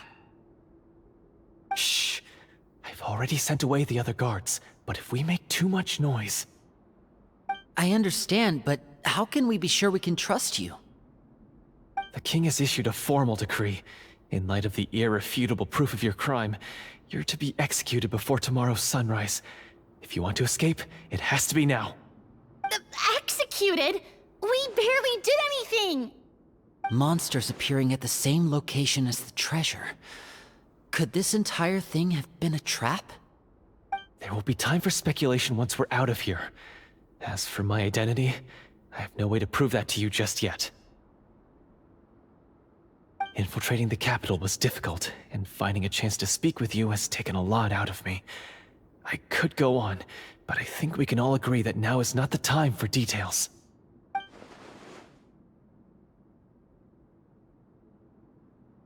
Have you seen our weapons anywhere, sir? Don't worry, I brought them with me. They're just behind the door. Still, these weapons alone won't be enough to defeat the true enemy behind the scenes. His faction is too powerful. The guards are all under his control, and he's even stationed a number of golems in various rooms throughout the palace. To defeat him, you must find a secret vault. It is said that within that vault, the Marashose hunters of the past left behind a treasure with the power to defeat the sorcerer. You're not coming with us? No, I'll remain in the dungeons to deal with the guards. I'll try my best to distract them so they don't go after you. As long as my identity is not revealed, I'll be able to aid you when the final battle comes. In that case, please stay safe. Thank you for your concern. I will do my utmost. As for the location of the vault, here, this map should lead you there.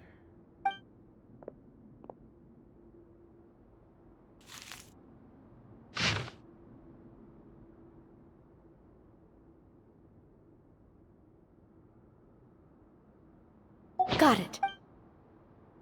All right, once I open the door, remember to stick close and refrain from making any noise. I'll lead you out of here as quickly as possible. You now have the chance to restore the honor and legacy of the Marashose hunters. So please, get out there and reclaim what's ours. And be sure to exercise caution. With the help of the guard, you successfully escape the dungeons.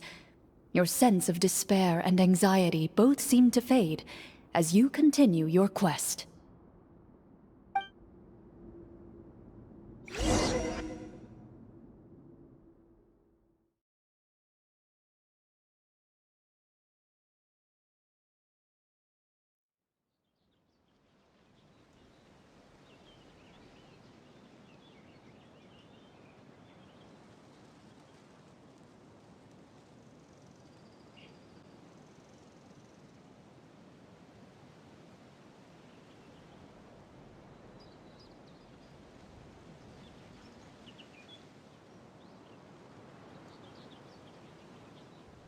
Wait, we didn't get to use our skills at all while we were in prison. Who knows when we're gonna get the chance to use that cool summon spell? That is a pity, but we can only continue to move forward.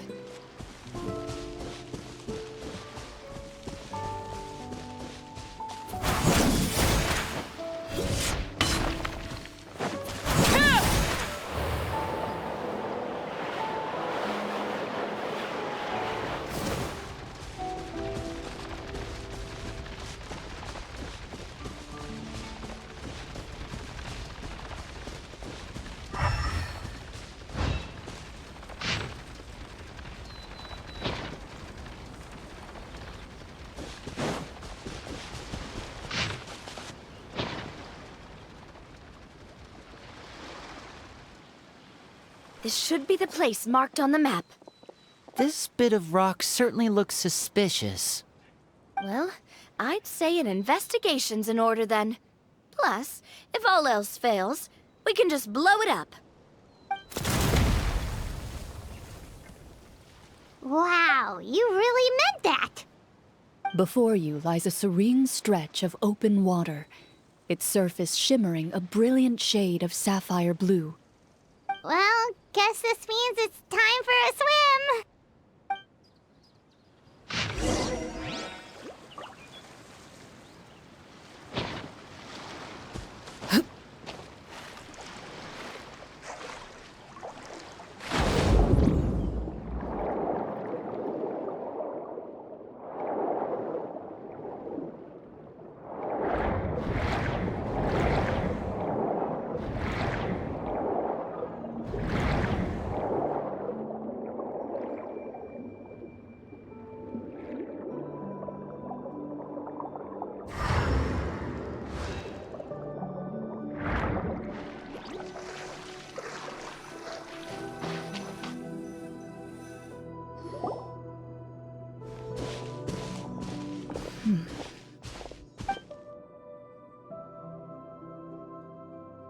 Oh, what's the matter? It's nothing. As you step into the cave, you find yourself in an eerily quiet space. Before you lies a narrow passageway that appears to trail off endlessly into the distance.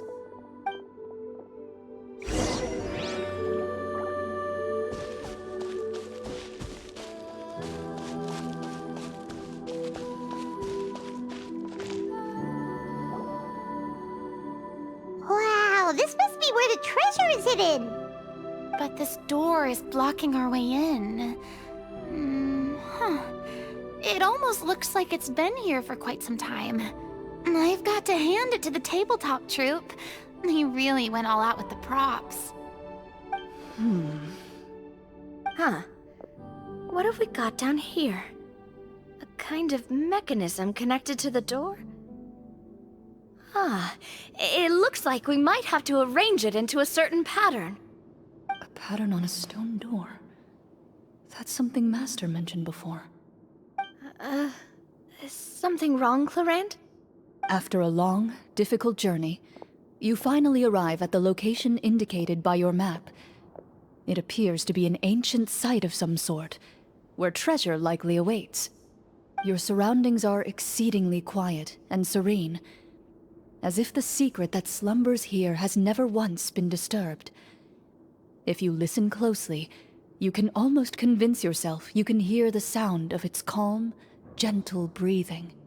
That description makes Paimon feel kinda bad for disturbing this place. We're doing this for the sake of the people, to free them from the evil sorcerer. I say it's time for this treasure to once again see the light of day. Linny's right. We need to keep going. The future of the kingdom depends on it. The next part of the story requires us to solve the puzzle, right? Let's start exploring the area. Yes, that should be fine. Something feels off about all this. Guess I'll just have to improvise.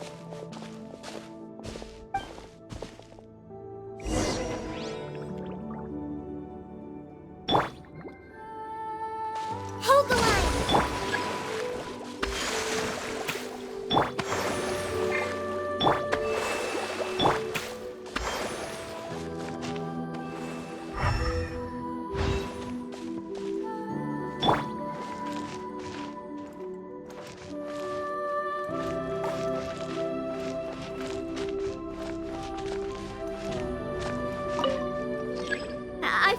something. Found something here, too.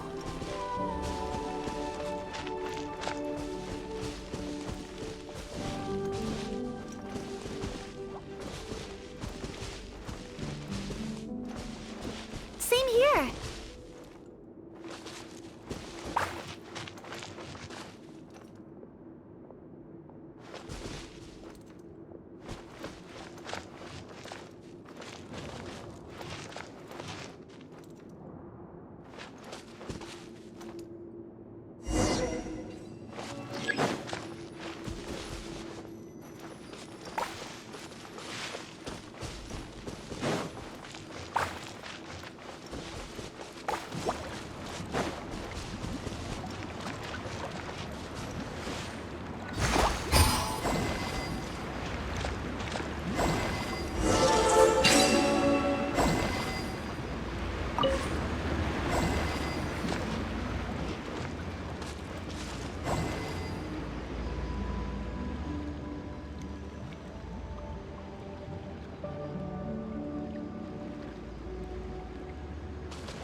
It worked! Something just appeared. Some kind of new mechanism, maybe? By solving the puzzles, you prove yourselves worthy of inheriting the secrets of the past. At the end of each puzzle, you're rewarded with With? a key.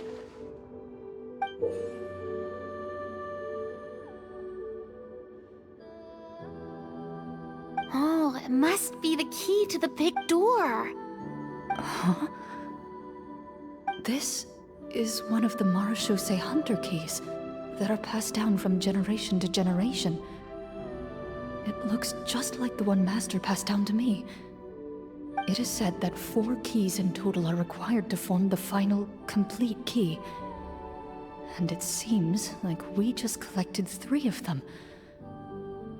That must mean...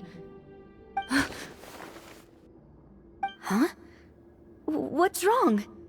You hear a few strange noises. Suddenly, all the torches in the ruin go out at once. Huh? What's going on? Did we fall into another trap? For the sake of immersion, please close your eyes, everyone. Without the torches, the space is now completely dark, and you cannot see anything.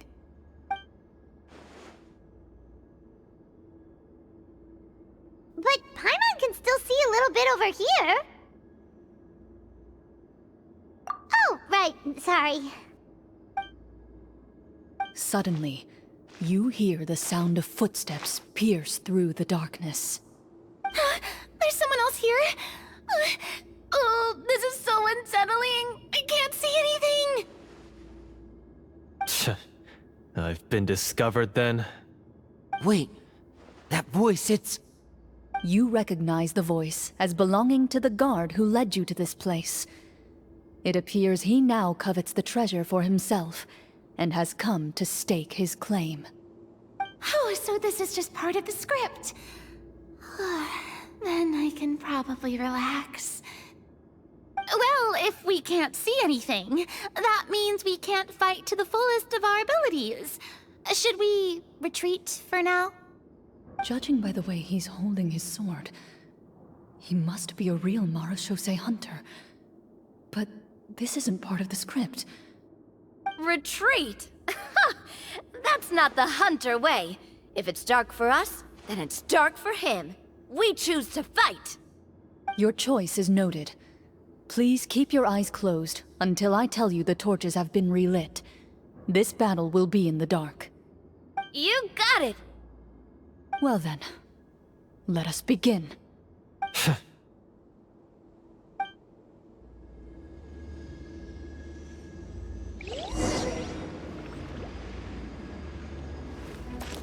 Into the shadows. I'd like to try to hit him with my sword. Your strike is successful. Ha! You're facing a Is he still standing? Couldn't... Is it over? Can we open our eyes now? The enemy is strong and relentless, but the battle is nearing its end.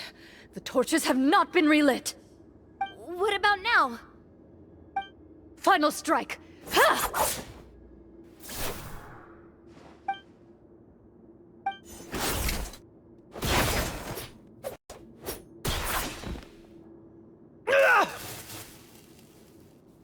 Oh, well, did we get him?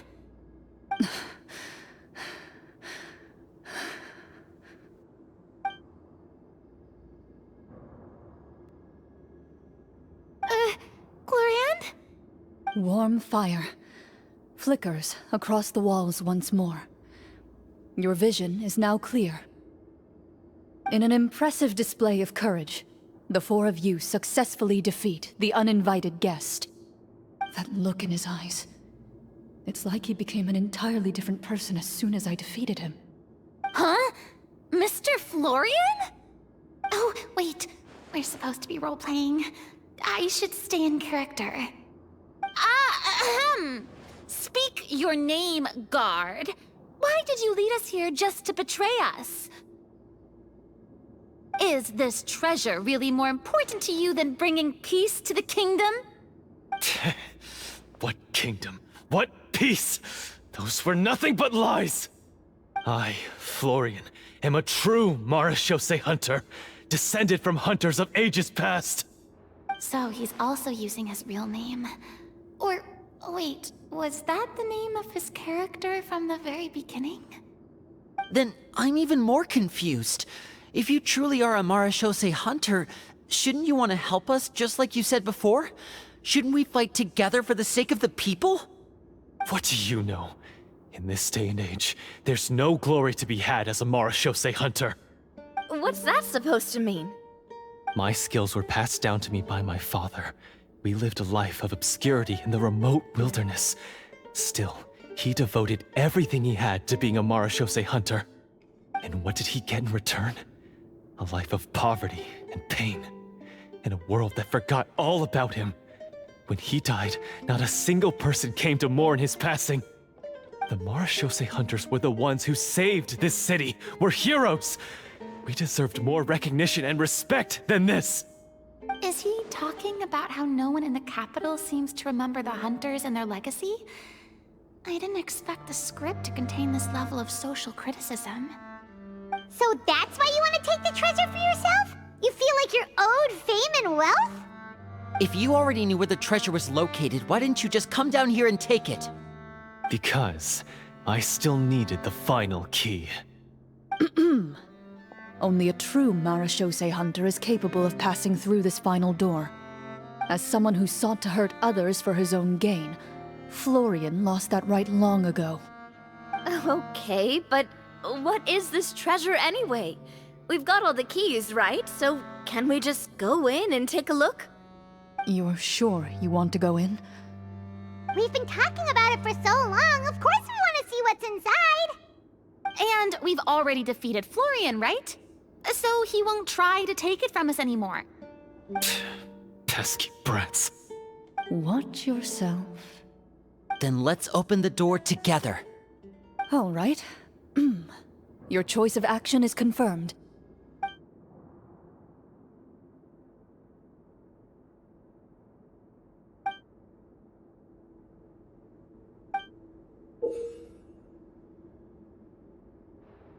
Before you, the door to the treasure, sealed and undisturbed for more than 100 years, finally swings open. You hear the shrill wail of the door hinge as it rotates for the first time after years of disuse, almost like a sleeping giant letting out an extended yawn. You get the impression that the secrets buried behind this door might be just as heavy as the sound you just heard. It's open! Come on, let's go in! Paimon wants to see what's inside! Ooh, me too!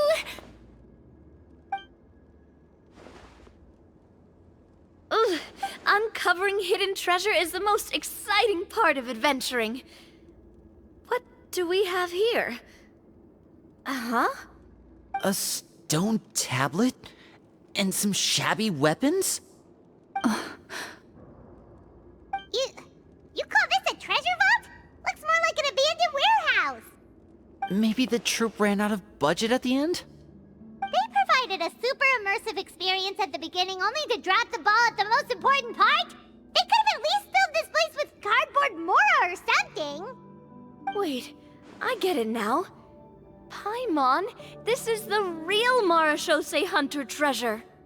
Huh? This is it? The Marachose Hunter treasure is just a stone slab and some broken swords? I can't believe it. I refuse to believe it!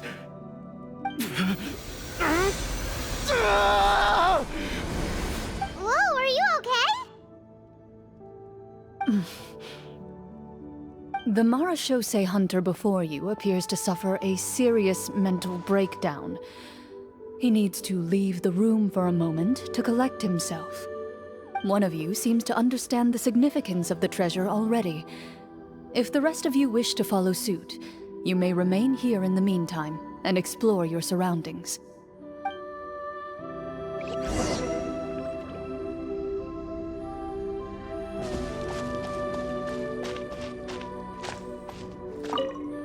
What is the treasure supposed to be?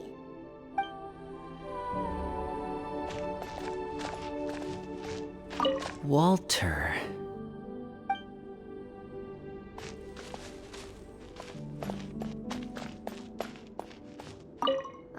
The names on the tablet. The old and broken weapons.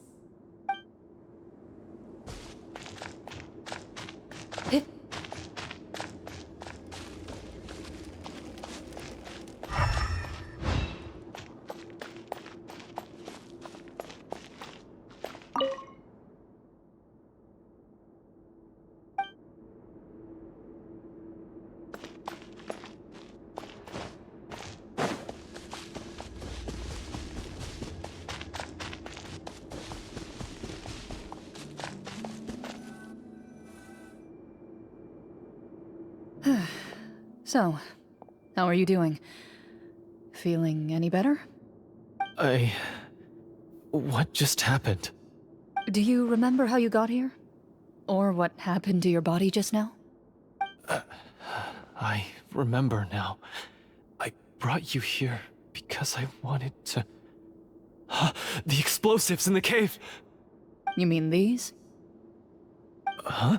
How did you... I could tell something was off the moment I stepped into this cave, so I kept an eye out. I've already dismantled the whole thing.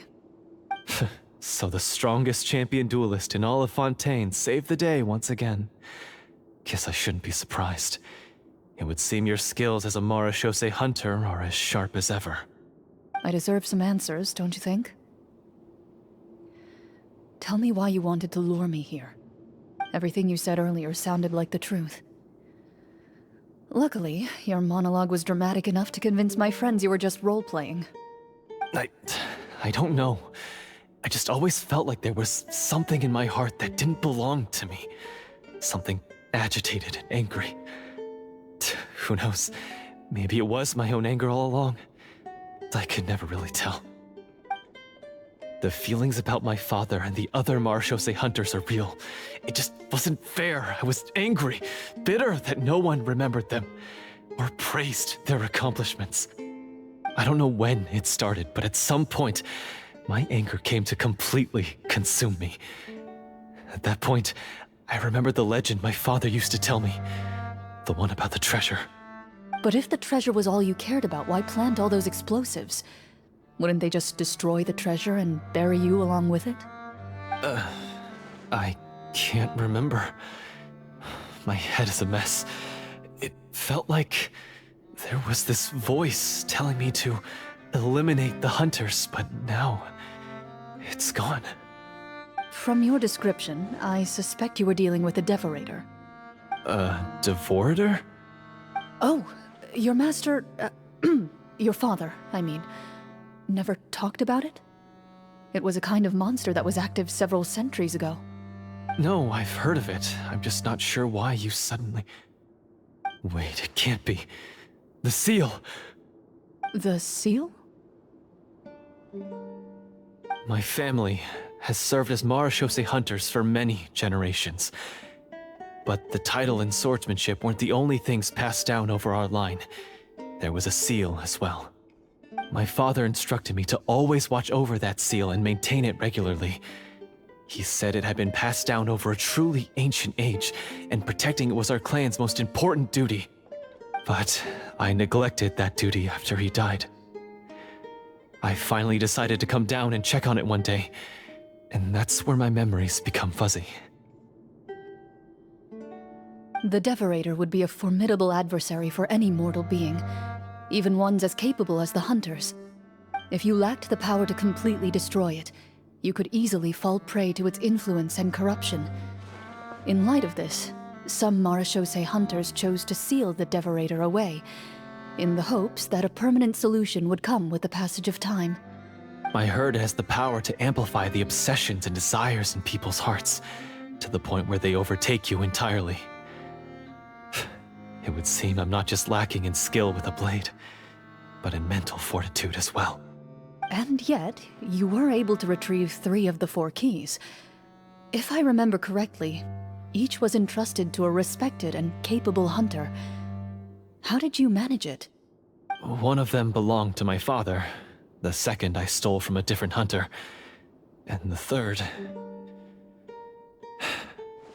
was one that I snatched while the person was on the way home from the tavern. I nearly died in that alley. I know just how strong you are. It's as clear as day to everyone in Fontaine. I observed you from dusk to dawn, but could never find any opportunity to sneak up on you.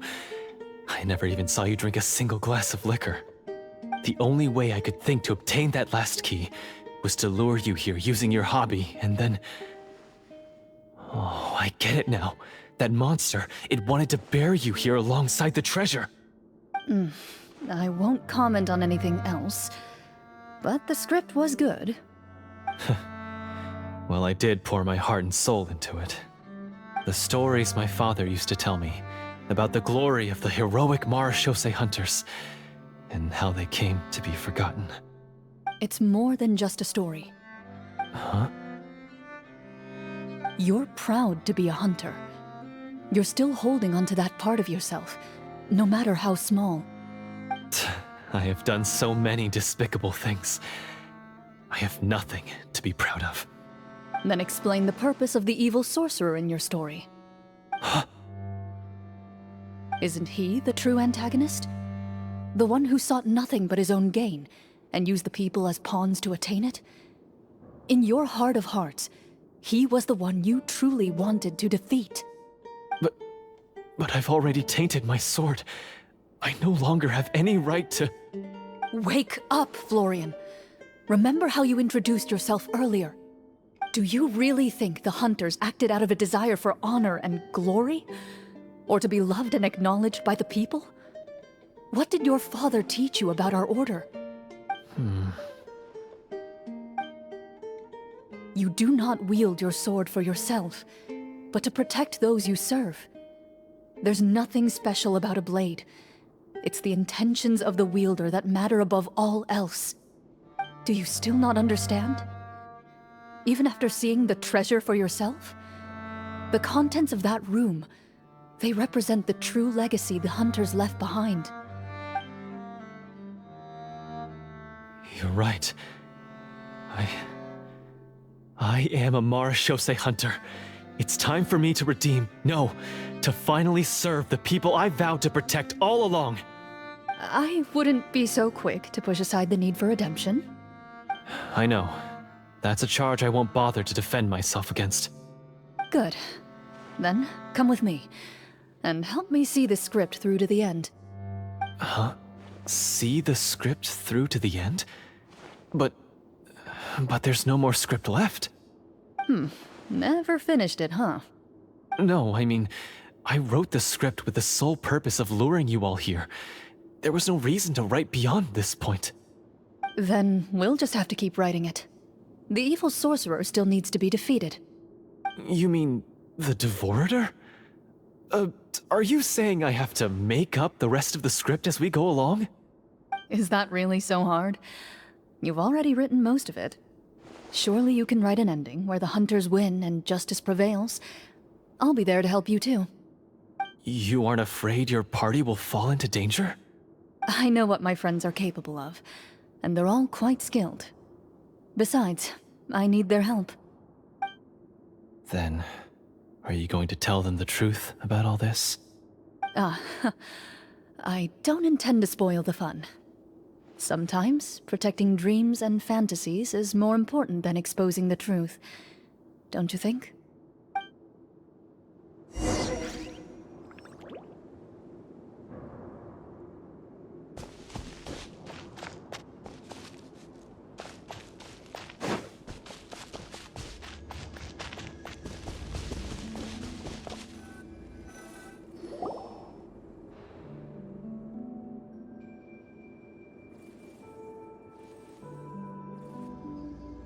They're back!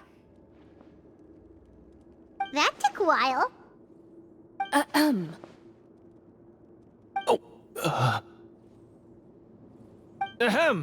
My fellow Marashose hunters, please forgive me, for I have sinned. Tone it down.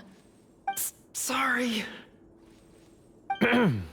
After crossing swords with you and witnessing your courage in battle, I've rediscovered my true self and regained my pride as a Marashose hunter. Oh, do I smell a redemption arc? I confess, I was brainwashed by the evil sorcerer. He asked me to lure you here so he could bury you in this cave. That little... Wait, you're saying all of that wasn't you, but the evil sorcerer? That's right. He's adept at manipulating the hearts and minds of the people. I fell under his influence because I did not possess a strong enough sense of will. Huh. And how are you going to prove that you're a changed man? We're not going to fall for the same trap twice. To be perfectly honest, I only came to my senses after seeing the treasure. It reminded me of my father's past teachings. The treasure was actually... The names of all the Marashose hunters from ages past and their weapons? Wait, you already know? Of course. Don't underestimate a veteran role player's exploration skills. Oh, wait, I mean Marashose hunter Navia's exploration skills. We just finished reading through the content of the stone tablet. That tablet recorded the lives of some fascinating people. For example, this Marashose hunter called Est. She inherited the responsibilities of the Golden Hunter and passed judgment on many people. But in private, she had a very easygoing personality. Her favorite pastime was singing and dancing with her friends, and she was said to have a beautiful voice. So, she was just like you. Oh, you really think so? Well, when you put it that way, I suppose I also have a few things in common with this Walter. Working as an executioner, he supposedly used a countless number of tricks to confound his enemies in battle. Oh, if only I could have seen the feats of magic he pulled off back then. Their lives were all so exciting. You could write so many cool books about their accomplishments. How could they have all been forgotten? Because they chose to be. To hunt monsters that only appear in the shadows, you must also operate in the dark. To be a Marashose hunter is to willingly give up on wealth and fame. Then this stone tablet must have been left behind by their companions. That's right. Few Marashose hunters ever revealed their identity to the public. They always protected the city from the shadows. The only time they spoke of their accomplishments would be at night, when they gathered with their fellow hunters in front of the bonfire to share stories of the monsters slain by their hand. So, this tablet was created not so that the hunters would be remembered by the people, but so that they would be remembered by each other. No wonder this place was so well hidden. You regard the stone tablet in solemn silence. The names of your comrades etched onto its surface serve as a reminder that you are never truly alone. The tablet proves that, although a hunter walks a shrouded path, it is not a solitary one. There will always be those who walk beside you, a fact that remains as true today as in ages long past. Their legacies shall continue to be passed down from generation to generation, as everlasting as the stone onto which their names are carved. Father, you once told me that I should seek out the treasure if I ever became lost. So this is what you wanted me to find.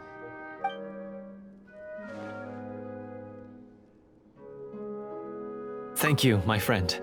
You are very kind. I implore you, everyone, please give me a chance to make up for all I've done. Allow me to fight alongside you and defeat the evil sorcerer that threatens the peace and prosperity of everyone in this kingdom. Well, I say we let you join. Sounds good to me too. Everyone makes mistakes. What matters is what you do to make up for them. I have no objections, but Mr. Florian, do you even know how to defeat the evil sorcerer? When he took over my mind, I gained some insight into his thoughts. Every time I thought of the treasure, he reacted with a strong sense of fear. Huh? He's afraid of the treasure? But there's nothing here except some broken weapons and the stone tablet. What if the secret's hidden inside these weapons? GM, permission to investigate.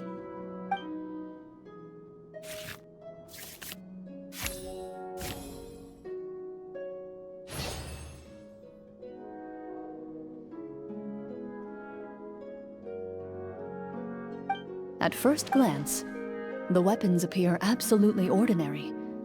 But as you observe them, you notice a faint energy emanating from within. These blades have slain countless monsters. Though it's been a long time since they were used in battle, their edges remain sharp, as if they're simply waiting for the next worthy hunter to carry on their legacy. So basically take these with us, right? I'll take this weapon, since it used to belong to Est. Maybe it'll find comfort in being held by someone who appreciates the arts. Ah, good idea.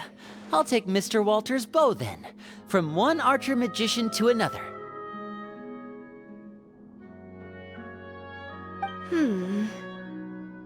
Paimon's gonna pick a cool weapon too!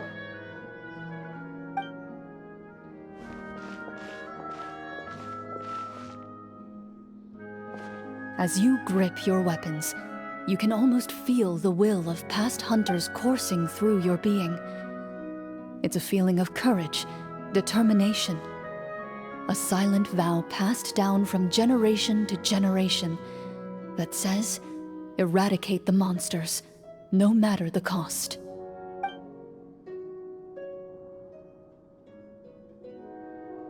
Mr. Florian, do you know where to find the evil sorcerer? I was able to see his surroundings when our minds were connected. I believe he's currently hiding out at the church in the kingdom. We must be extremely careful. He's spent so long living among monsters that he's now taken the form of one. He will not be easily defeated. Then why don't we explore some more and try to find some higher level gear? We don't want to just fight him and lose, right?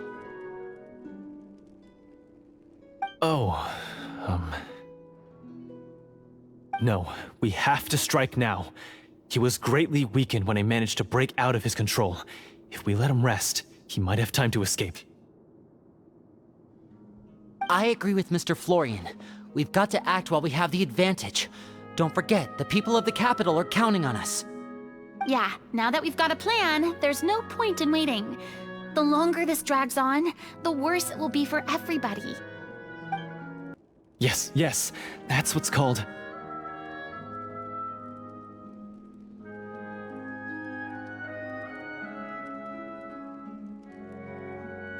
Yes, that's exactly right. Alright, you've persuaded Paimon. Mr. Florian, please lead the way. Of course. Follow me. He had to set up so many scenes today, and now he has to join in for this last part. I really don't envy his job.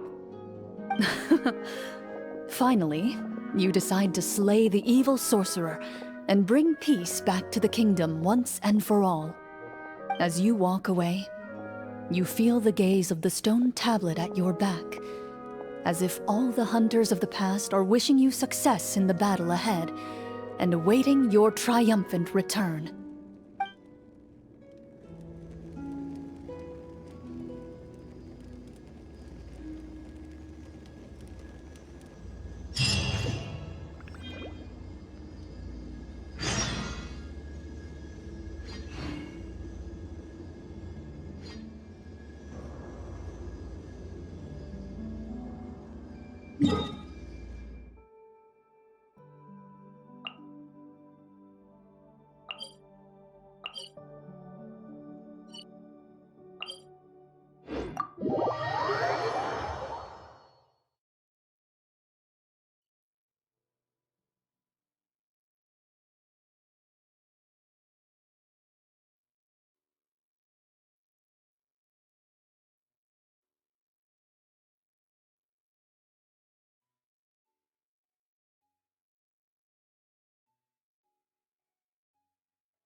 Something you wish to report?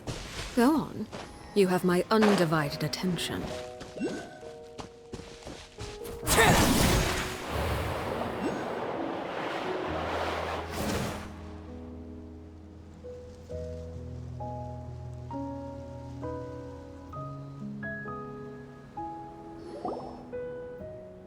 Finally, you arrive at the church Florian described.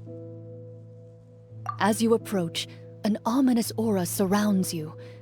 You get the sense that your enemy is close at hand. How strange. This uneasy feeling seems so real. How did they manage that? Now, it is time for the final battle. Let's go!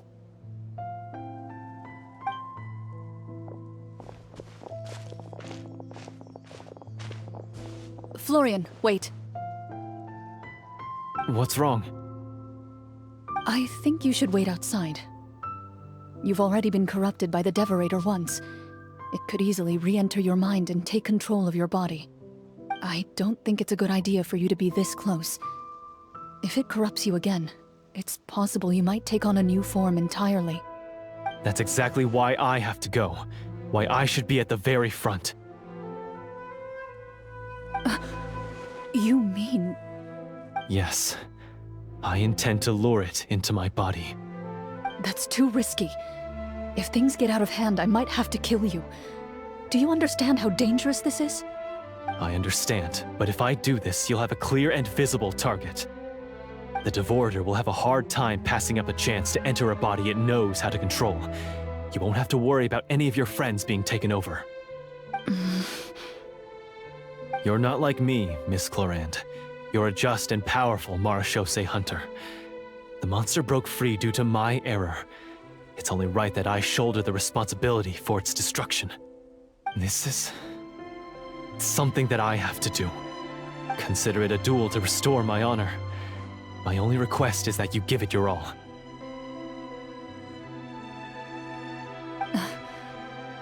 I understand. Then, as a champion duelist, I hereby accept your request for a duel, and extend to you my most sincere regards. Thank you.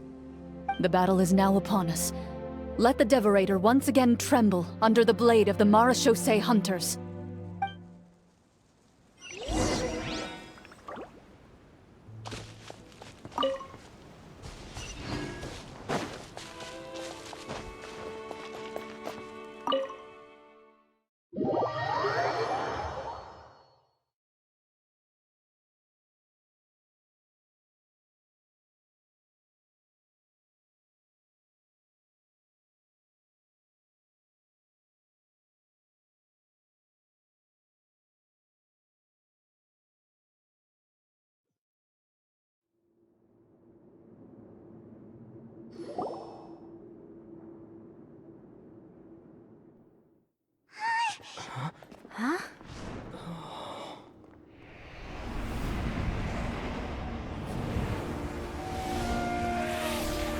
So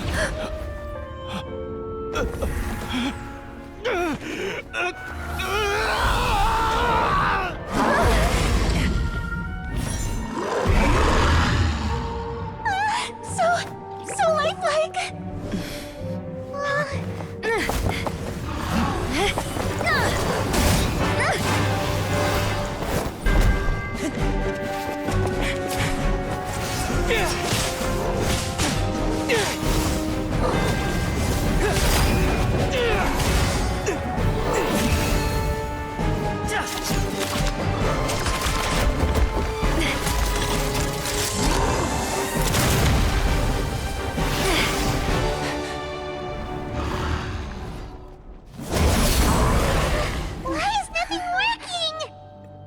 This foe is not invincible. You hold the treasure. The power to defeat it in your own 2 hands. The treasure? You mean... The names! It's the Marechaussee Hunters' names! How are we supposed to... You forget, Paimon? There's still one skill we saved until the very end. Hunters fight not for fame, but to aid the people whenever they are summoned. Walter the Marechaussee Hunter, master of 1,000 tricks, executioner of the Phantom Hunters, I call for aid! Est, the Marechaussee Hunter, inheritor of Cassiodor's will, judge of the Shadow Hunters. Answer my call!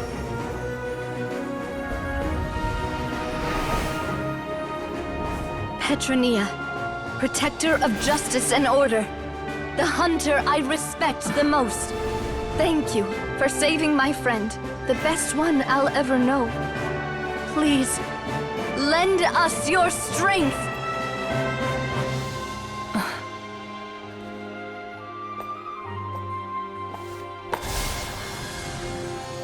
We have come to answer your summons.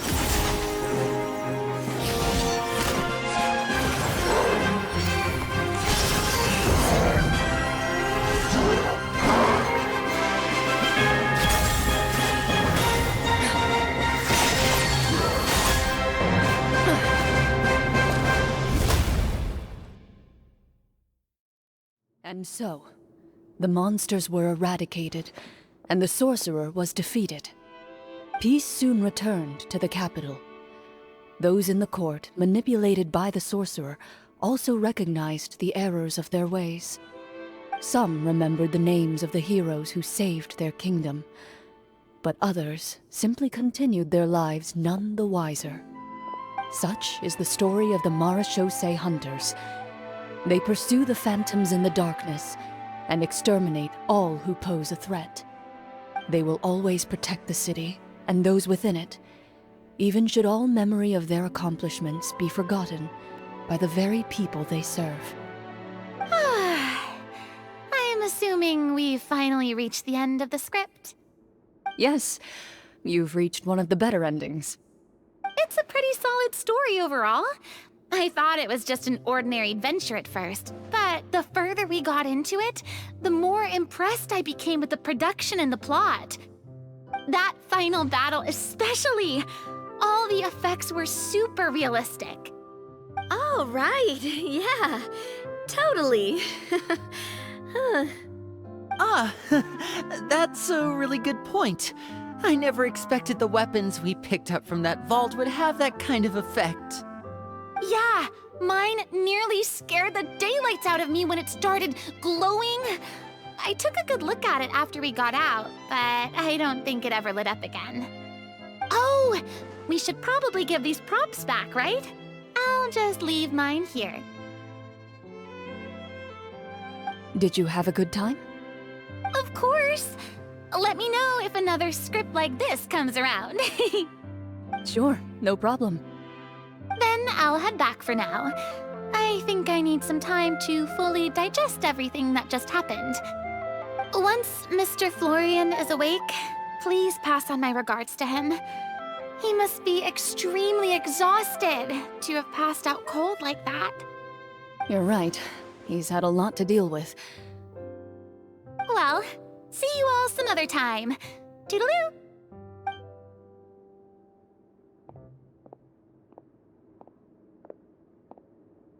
Okay, so, can I ask now? I think it should be fine, yeah. What in the world was going on back there? So you saw through all of that? That time in the cave when you told us to close our eyes, it'd be weirder if we didn't notice anything.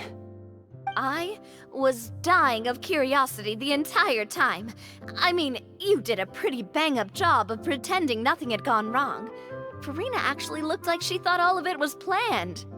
Guess none of us wanted to be the one to break the illusion. What are you all talking about?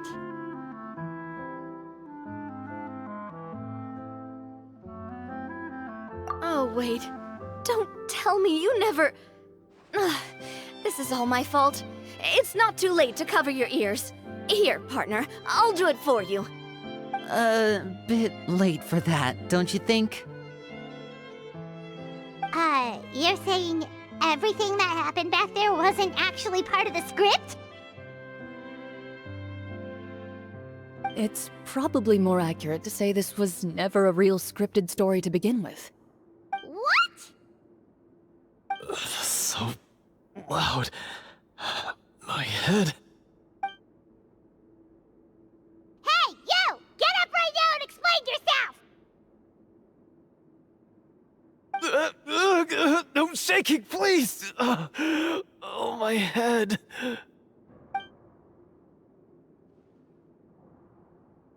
Did Paimon just hear that right? You guys made up that whole last part on the spot? It's not nice to lie to people, but Paimon's gotta admit, that was a really good story, Florian. Oh, and nice improvisation, Clorinde! Yeah, it was like watching a magician improvise a spectacular magic trick after forgetting an important prop. If Paimon knew something was wrong with that vault, she would have floated straight in the opposite direction! Everything was under control. As if you've ever described a situation as being out of control. I'm pretty sure any situation you consider to be easy to handle would scare a reasonable person half to death. Guess I'm just used to it. You must run into a lot of unexpected situations then. That explains why you're so good at coming up with things on the spot. As for you, Florian... I know there's no excuse for what I did. I'll turn myself into the guards at once, confess my crimes, and accept any punishment that comes my way. I would say you've already suffered more than enough. What? You may have been blinded by fame and fortune in the beginning, but your actions during the final battle had proven you to be a true Marechaussee hunter. You'll be far more used to the city above ground than below.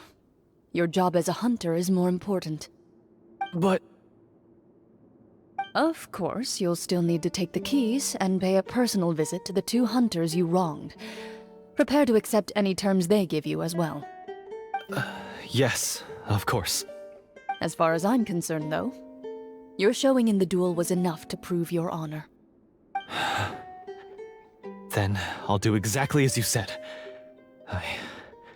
I'll go return those 2 keys right now.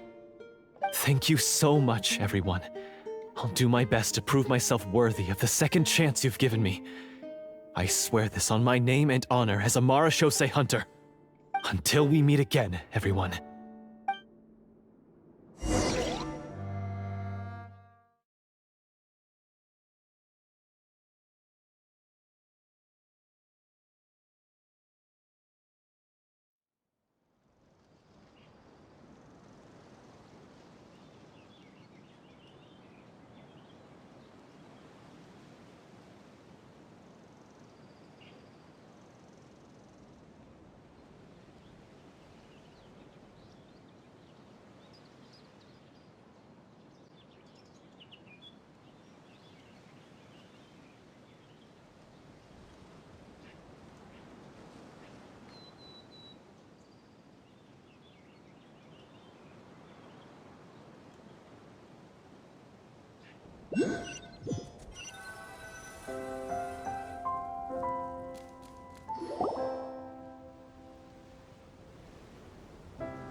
Speaking of Marashose hunters, what should we do about the treasure in that cave?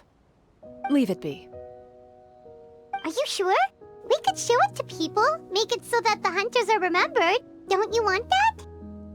No. Every name on that tablet made the same choice. All hunters know what the path entails. I am no exception. My identity as a Marashose hunter is not something I need people to remember. I wish only to be recognized as a champion duelist. Nothing more. That's certainly very different from the path of a magician. Still, I admire your decision. Wait! I just remembered something.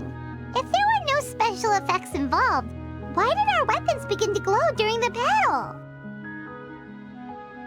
That's because the Marashose hunters of ages past would often imbue their weapons with special enchantments to suppress the monsters. Whenever a monster was nearby, their weapons would start to glow. Oh, so that's why they had an effect on that guy near the end. I really thought the summons were doing all the work. Well, I'm sure the summons were a part of it too. Oh? How so? This particular devorator probably hailed from the same era as the hunters we saw in the room. The names you recited all belonged to the bravest hunters. Countless monsters fell to their blades. That's likely why the devorator visibly reacted when you said them out loud. So the names held the power all along! Navia, everything you said during your summon.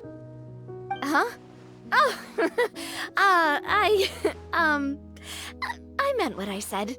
I mean, it was true to my character, so yeah, I'm glad you heard it. Just don't make me repeat myself. It's embarrassing. I really appreciated those words. All right. Don't get all sentimental on me. Anyway, let's not talk about that anymore. I'm going to go on ahead. Don't fall too far behind now.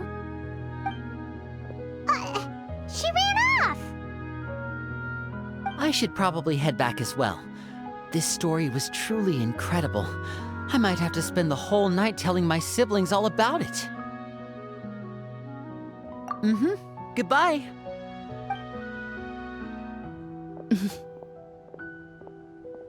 Traveler, should your name and deeds be forgotten, what do you think the significance of your journey will be?